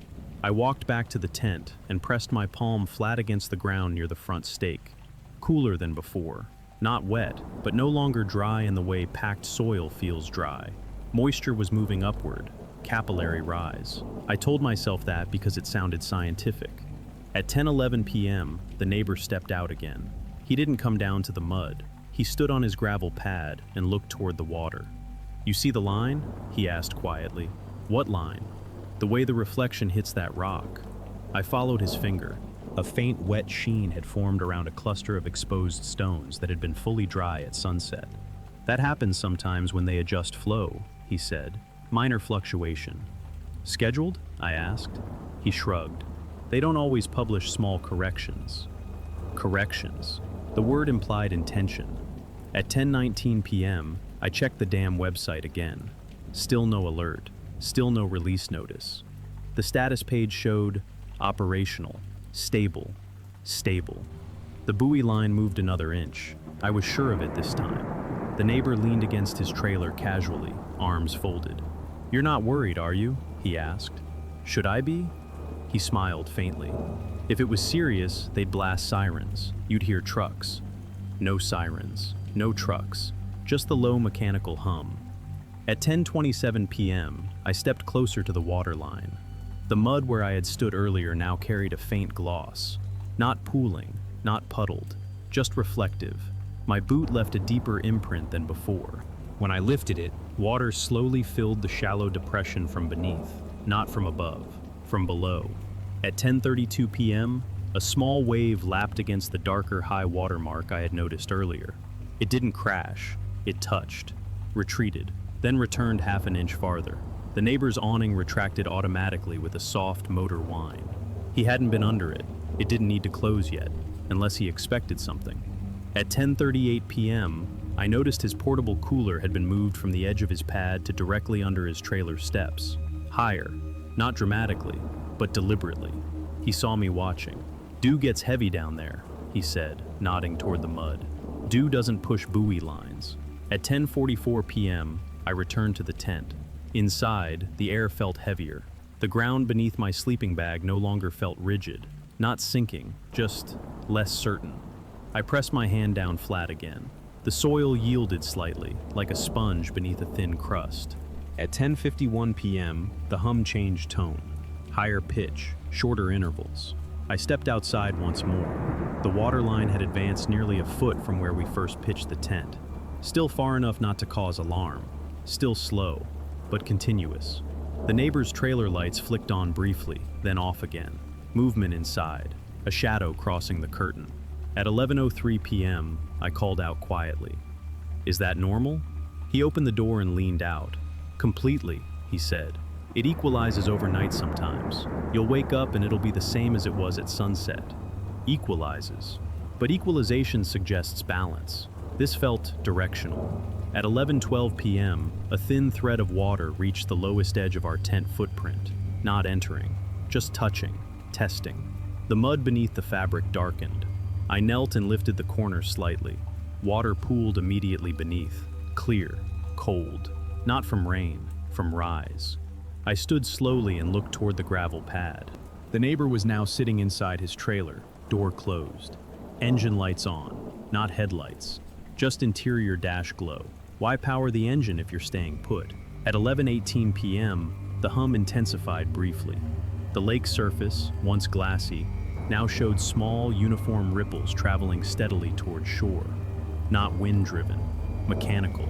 I felt something else then, a faint vibration beneath my bare feet. Subtle, but steady. the kind of vibration transmitted through compacted ground when turbines engage. I looked up toward the dam, too far to see detail, but the sound did not belong to night. At 11:24 p.m., the neighbor's trailer engine started fully, not revving, idling. He did not move. He remained parked on the higher gravel pad, watching through his windshield, watching us. The water reached 2 inches closer to the tent entrance. Still not urgent, still survivable, still something you could rationalize. At 11:29 p.m., I called out again. "Should we move up?" He rolled his window down slightly. "If you want to," he said, "but it'll probably level off soon." Probably. There it was again. I looked back at the tent, at the shoreline, at the faint high water mark on the rocks, then at his trailer. He had chosen elevation. He had suggested mud. He had stayed on gravel. At 11:34 p.m., the waterline advanced again. Slow, relentless. The mud beneath the tent darkened fully now. No longer yesterday's shoreline, becoming today's. And the hum from the dam did not fade. It stabilized, like something had reached its intended output. Like the lake was not adjusting randomly, but precisely. And we were positioned exactly where that precision would reach first. At 11:41 p.m., the first real intrusion happened. Not dramatic, not a rush. A thin, steady line of water slipped beneath the front edge of the tent fabric and spread silently across the ground sheet. I felt it before I saw it, cold against my palm. I unzipped the flap and stepped out fully. The shoreline had advanced another 2 feet. The high water mark on the rocks was no longer a memory of the past. It was a destination. The lake wasn't surging. It was rising with intention, measured, controlled. At 11:46 p.m., the neighbor's trailer shifted slightly as he put it into gear. Not moving yet, just ready. His headlights remained off, interior glow only, prepared but not announcing departure. I walked toward the gravel pad. "You think it's still leveling?" I asked. He looked at the waterline briefly. "It should plateau soon," he said. "They don't overcorrect." Overcorrect. Another word implying system control. "Do you know what time they run generation?" I asked. "Depends on demand," he replied casually. "Hot days, irrigation cycles, grid load." He knew terminology, more than someone casually guessing. At 11:52 p.m., the lake advanced again. This time, not inches. A small but noticeable swell pushed water 4 feet forward in under 30 seconds. Not a wave, a step. The mud beneath the tent liquefied fully now. When I pressed down with my heel, water pooled instantly around it. Inside the tent, the sleeping bags were absorbing moisture from below. My wife looked at me and said quietly, "It's not stopping." At 11:57 p.m., I heard a faint metallic echo from the direction of the dam. Not loud enough to carry clearly, but distinct. A gate mechanism adjusting. I looked back at the neighbor. He was watching the same direction. He didn't look surprised. At 12:02 a.m., his brake lights flared briefly, then faded. He remained parked, waiting. The water touched the midpoint of our tent floor. Still shallow. Still only an inch deep, but spreading, relentless. At 12:05 a.m., I started pulling stakes. They came out with almost no resistance. The top crust of mud separated cleanly from the saturated layer beneath. The entire shoreline was a membrane floating on water that was claiming it back. At 12:08 a.m., I noticed something that made my stomach tighten. The buoy line was no longer visible. It had submerged entirely. The rise had been more than it appeared in darkness. The lake wasn't creeping. It was reclaiming vertically. At 12:11 a.m., the neighbor's engine revved softly. He rolled forward 3 feet, adjusting position slightly farther from the edge of the gravel pad. Just enough. Not fleeing, correcting. He cracked his window again. "You might want to move up now," he called. Not urgent, not alarmed, measured. I stared at him. "Why didn't you say that earlier?" He paused. "You asked if you'd be fine," he said. "And you probably would have been." Would have been. Past tense applied to the present. At 12:14 a.m., another mechanical hum shift carried across the lake. Higher frequency, shorter pulse. The waterline surged again, 6 feet this time, climbing the mud slope in a smooth, unstoppable advance. The tent floor lifted slightly as water pooled beneath it. Air trapped between ground sheet and surface made it buoyant for a moment. Then it settled unevenly. At 12:17 a.m., I dragged one side of the tent uphill, water sloshing beneath it. The mud no longer supported weight at all. It flowed. The shoreline we had chosen was dissolving under controlled output from concrete half a mile away. At 12:19 a.m., the neighbor finally drove fully forward onto the higher section of gravel, away from any edge risk. He did not look back immediately. When he did, it was brief, evaluating, not concerned. At 12:22 a.m., water reached the elevation where we had first parked before deciding to move lower. The original gravel pad remained dry, stable, unaffected. The difference in height was less than 3 feet. 3 feet separated inconvenience from containment. At 12:25 a.m., as we hauled our soaked gear upward, I realized something with uncomfortable clarity. He had never once stepped down onto the mud. He had never tested it. He had never moved his rig lower for the better breeze. He had directed, encouraged, watched, and adjusted his own position precisely before each noticeable rise. At 12:29 a.m., the lake stabilized, not receding, just holding, exactly at the new line it had carved. The tent lay half submerged where we had left it moments before, fabric sagging in shallow water that reflected moonlight like polished steel. The hum from the dam settled into a steady tone. Output reached, demand satisfied. The shoreline was no longer yesterday's, it was tonight's, and we had been placed exactly where tonight intended to stop first. At 12:34 a.m., the campground looked divided by 3 feet of elevation. Above the gravel line, everything remained ordinary. Coolers dry, camp chairs untouched, trailer tires steady on compacted stone. Below it, the shoreline had transformed into a shallow basin of dark, reflective water. Our tent lay partially submerged, fabric clinging to the new surface, like something abandoned too late. We stood on the original gravel pad now, the one we had decided not to use. Water lapped quietly against its lower edge, not crashing, just touching. The neighbor shut his engine off finally. He stepped down from his trailer slowly, boots landing on dry stone. "You okay?" he asked. His tone was level, neutral, not sympathetic. I looked at him. "You knew it would rise," I said. He didn't deny it. "They run generation when demand spikes," he replied. "It's predictable." "How predictable?" He glanced toward the dam. "Grid load app," he said. "Public data. You can see when they ramp up output." I felt something settle into place inside my chest. "You checked it tonight." He shrugged slightly. "Hot day. A sea demand stays high late. And you didn't think to mention that before we moved down?" He studied me for a second. "I told you they adjust flow sometimes." Adjust, correction, equalize. Words that reduce consequence. At 12:41 a.m., the lake pushed another inch forward. Not dramatic, but final. The shoreline had reached its intended boundary, the exact point where our tent had been pitched. It stopped there, not creeping higher, not retreating, holding, as if someone had drawn a line in software and told the turbines to maintain it. "You've seen this before," I said. "Couple seasons," he admitted. "It never comes up more than 3, maybe 4 feet overnight." 3 or 4 feet. That was the difference between mud and gravel, between suggestion and safety. "You waited," I said. "For what?" "For it to get close enough." His jaw tightened slightly. "I waited to see how far they'd run it." He looked toward the waterline, not at us. "Sometimes they undercorrect.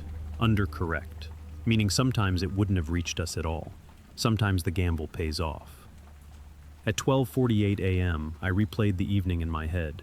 The way he encouraged the lower sight. The way he never stepped onto the mud himself. The way his cooler moved incrementally higher. The engine idling before each visible rise. He hadn't sabotaged anything. He hadn't opened the gates. He had simply positioned himself where the system would not touch him, and positioned us where it would touch first. At 12:53 a.m., my wife spoke quietly. "You could have told us it would come up 3 feet." He didn't answer immediately. Then he said, "If I tell everyone that, no one camps low. Park gets crowded. People complain." There it was. Not violence, not malice, capacity management. If someone occupies the lowest edge, the pressure is absorbed quietly. If no one does, tension moves upward. At 12:57 a.m., the hum from the dam shifted downward in pitch, output tapering. The lake stopped rising completely. The line it had carved glistened under moonlight, clean, exact, engineered. "You weren't trying to hurt us," I said slowly. He shook his head. "No, you just didn't want to be the lowest one." He didn't argue that either. At 1:03 a.m., the campground returned to stillness. A dog barked somewhere on the upper loop. A generator clicked off in the distance. Ordinary sounds resumed. Below us, the submerged tent reflected stars in the shallow water pooling around it. 3 feet. That was all it had taken. 3 feet of vertical difference. 3 feet of suggestion. 3 feet between a helpful neighbor and a silent calculation. He climbed back into his trailer without another word. Door closed softly. Lights dimmed. The lake remained steady at the exact height it had been designed to reach. And for the first time since we arrived, I understood that the shoreline had never been random. It had always been negotiable, and someone beside us had already done the math. By 6:18 a.m., the lake had lowered again. Not dramatically, not enough to expose what it had taken, just enough that the new shoreline looked intentional instead of invasive. Our tent sat collapsed in a shallow film of water. Fabric darkened, stakes scattered where the mud had surrendered them hours earlier. From the upper loop, it didn't look like flooding. It looked like poor placement. At 6:31 a.m., the park ranger drove through slowly in a white utility truck. She stopped near the gravel pad and stepped out with a clipboard. "Water came up last night?" she asked. "Yes," I said. "Generation run," she replied matter-of-factly. "They've been balancing load this week." Balancing, another neutral word. She glanced at the submerged tent. "You'll want to stay on marked pads next time. Shoreline shifts." Next time. As if the lesson were ours to learn, not his to disclose. At 6:44 a.m., the neighbor stepped out of his trailer with a mug of coffee, calm, unhurried. He looked toward the waterline briefly, then at our gear laid out to dry on gravel.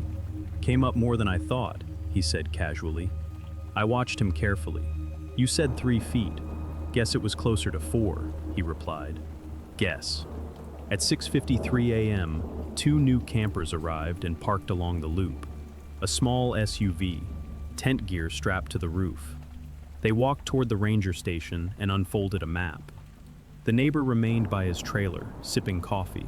When they drove past, he nodded politely. "Plenty of space closer to the water," he called out lightly. The ranger did not correct him. No one did. At 7:02 a.m., I walked down to the mud one last time. The high water mark from the night before had already begun to dry at the edges. Sunlight erases evidence quickly. If someone arrived at noon, they would see only a slightly damp shoreline. They would not see the hum. They would not see the buoy disappear. They would not see brake lights glow before each rise. They would see a peaceful reservoir with extra beach. At 7:11 a.m., I checked the dam's public log again. Generation run, 9:42 p.m. to 12:57 a.m. Planned adjustment for peak demand. Planned. The water had not surprised anyone upstream. It had followed schedule. At 7:18 a.m., I turned to the neighbor. "You check that app every night?" I asked. "Only when it's hot," he said. "You can set alerts. Why not tell us about it?" He studied the lake for a moment before answering. "People don't like hearing about risk," he said finally. "They like hearing about views." Views. That had been the pitch. Best view in the loop. At 7:24 a.m., the new campers began carrying their tent toward the lower mudflats. They laughed about having their own private shoreline. I felt the urge to warn them again, but the ranger had already spoken to them, and the neighbor stood there calmly, hands in pockets, offering small pieces of advice that sounded helpful. "Breeze is better down there," he said. Not wrong, just incomplete. At 7:31 a.m., the lake surface looked perfectly still. No sign of the previous night's mechanical pulse. No visible threat. The shoreline felt solid again under the top crust of drying mud. The system had reset. Only the elevation difference remained, gravel versus yesterday's land. At 7:38 a.m., I realized something more unsettling than the water itself. If we had stayed on the gravel pad like originally assigned, nothing would have happened. No damage, no confrontation, no suspicion. We would have slept through the hum, and woken up to a calm lake. The danger only existed where we chose to move, and the choice had been suggested, encouraged, normalized. At 7:46 a.m., the neighbor packed a small folding chair into his storage compartment. Everything about him read as ordinary, helpful, knowledgeable. He had not lied. He had not forced us. He had simply ensured that if the shoreline shifted, it would shift against someone else first. At 7:53 a.m., as we loaded the last of our wet gear into the car, I glanced once more at the mud flats. They looked harmless, inviting even, smooth and open under morning sun, perfect for a tent, until demand rises upstream, until turbines engage, until someone who checks the app decides they prefer gravel, and someone else prefers the view. We left at 8:12 a.m. The drive out followed the same narrow road along the reservoir's curve. In full daylight, the shoreline looked harmless, pale, dry, expansive. If I hadn't watched it move, I would have believed it had always been that way. By noon, the dam's log updated again. Output normalized, lake level steady, no incident reports, no warnings issued, nothing abnormal recorded. From the system's perspective, nothing had gone wrong. I checked the grid load app that evening from home. The chart was simple, rising red line as temperatures climbed across the region. Peak demand between 9:30 p.m. and 1 a.m. The turbines engaged automatically to balance it. Automatic, predictable, neutral. The lake did not rise because of rain. It rose because someone turned on air conditioning in a city 30 miles away. And somewhere in that chain, the shoreline we had chosen became negotiable. 3 feet. That was the margin. Not a natural disaster, not a random surge. Just an engineered adjustment calibrated to protect infrastructure upstream. The lower ground exists for that reason. Buffer zones exist for that reason. Not just in hydrology, in behavior, in parks, in conversations. Someone always occupies the lowest edge, sometimes knowingly, sometimes because the view is better, sometimes because someone else prefers gravel. I thought about the neighbor again. He had studied the same data I did. He had positioned himself accordingly. He did not control the turbines. He did not draft the policy. He simply refused to be the lowest point in the system. If we had not moved down, he would have remained unbothered. If the couple after us moved down, he would remain unbothered. The lake will always reach the lowest available ground first, and when the ground is shared, so is the calculation. At 9:42 p.m. the following week, I opened the app again. Peak demand rising, output scheduled. The reservoir graph ticked upward in small increments. Somewhere out there, someone was probably pitching a tent on freshly exposed mud, admiring the view, reassured by clear skies. Somewhere out there, someone else was checking the same chart quietly and deciding whether to suggest a better breeze. No sirens, no flashing alerts, just public data, open access, and the understanding that the shoreline is not fixed. It is negotiated between water, gravity, and whoever chooses to stand slightly higher. When I think back on it now, what unsettles me most isn't the water. It's how easy it was to let someone else do the math. To let someone else decide which ground was temporary. To assume that if there were real danger, someone would insist we move. But no one insists. They suggest. They nod. They smile. They say it will probably be fine. And by the time you hear the hum, the line has already been drawn. Not by weather, not by chance, but by a system that doesn't care which of you is standing on yesterday's shoreline. By the end of the night, nothing looked dramatic. No headlines, no sirens. No official warning that felt urgent enough. Just a shoreline a few feet higher. A canyon wash that filled exactly as designed. A campsite that was technically available. That's the part that lingers. In every story tonight, the danger wasn't chaotic. It was structured, scheduled, engineered, or quietly understood by someone standing slightly higher than you. The water didn't chase anyone. It followed gravity, and gravity doesn't care who pitched their tent first. The unsettling part isn't that these places are dangerous. It's that they function exactly as intended. If you think about it long enough, you start to realize how many systems work the same way. Buffer zones, overflow areas, lowest points. Someone always occupies them. And sometimes, the only difference between safe and exposed is 3 feet of elevation, or one suggestion you decided to trust. The next story you hear might not involve water, but it will involve a place that looked calm, a person who sounded reasonable, and a system that was already in motion before anyone realized it. And that one is worse.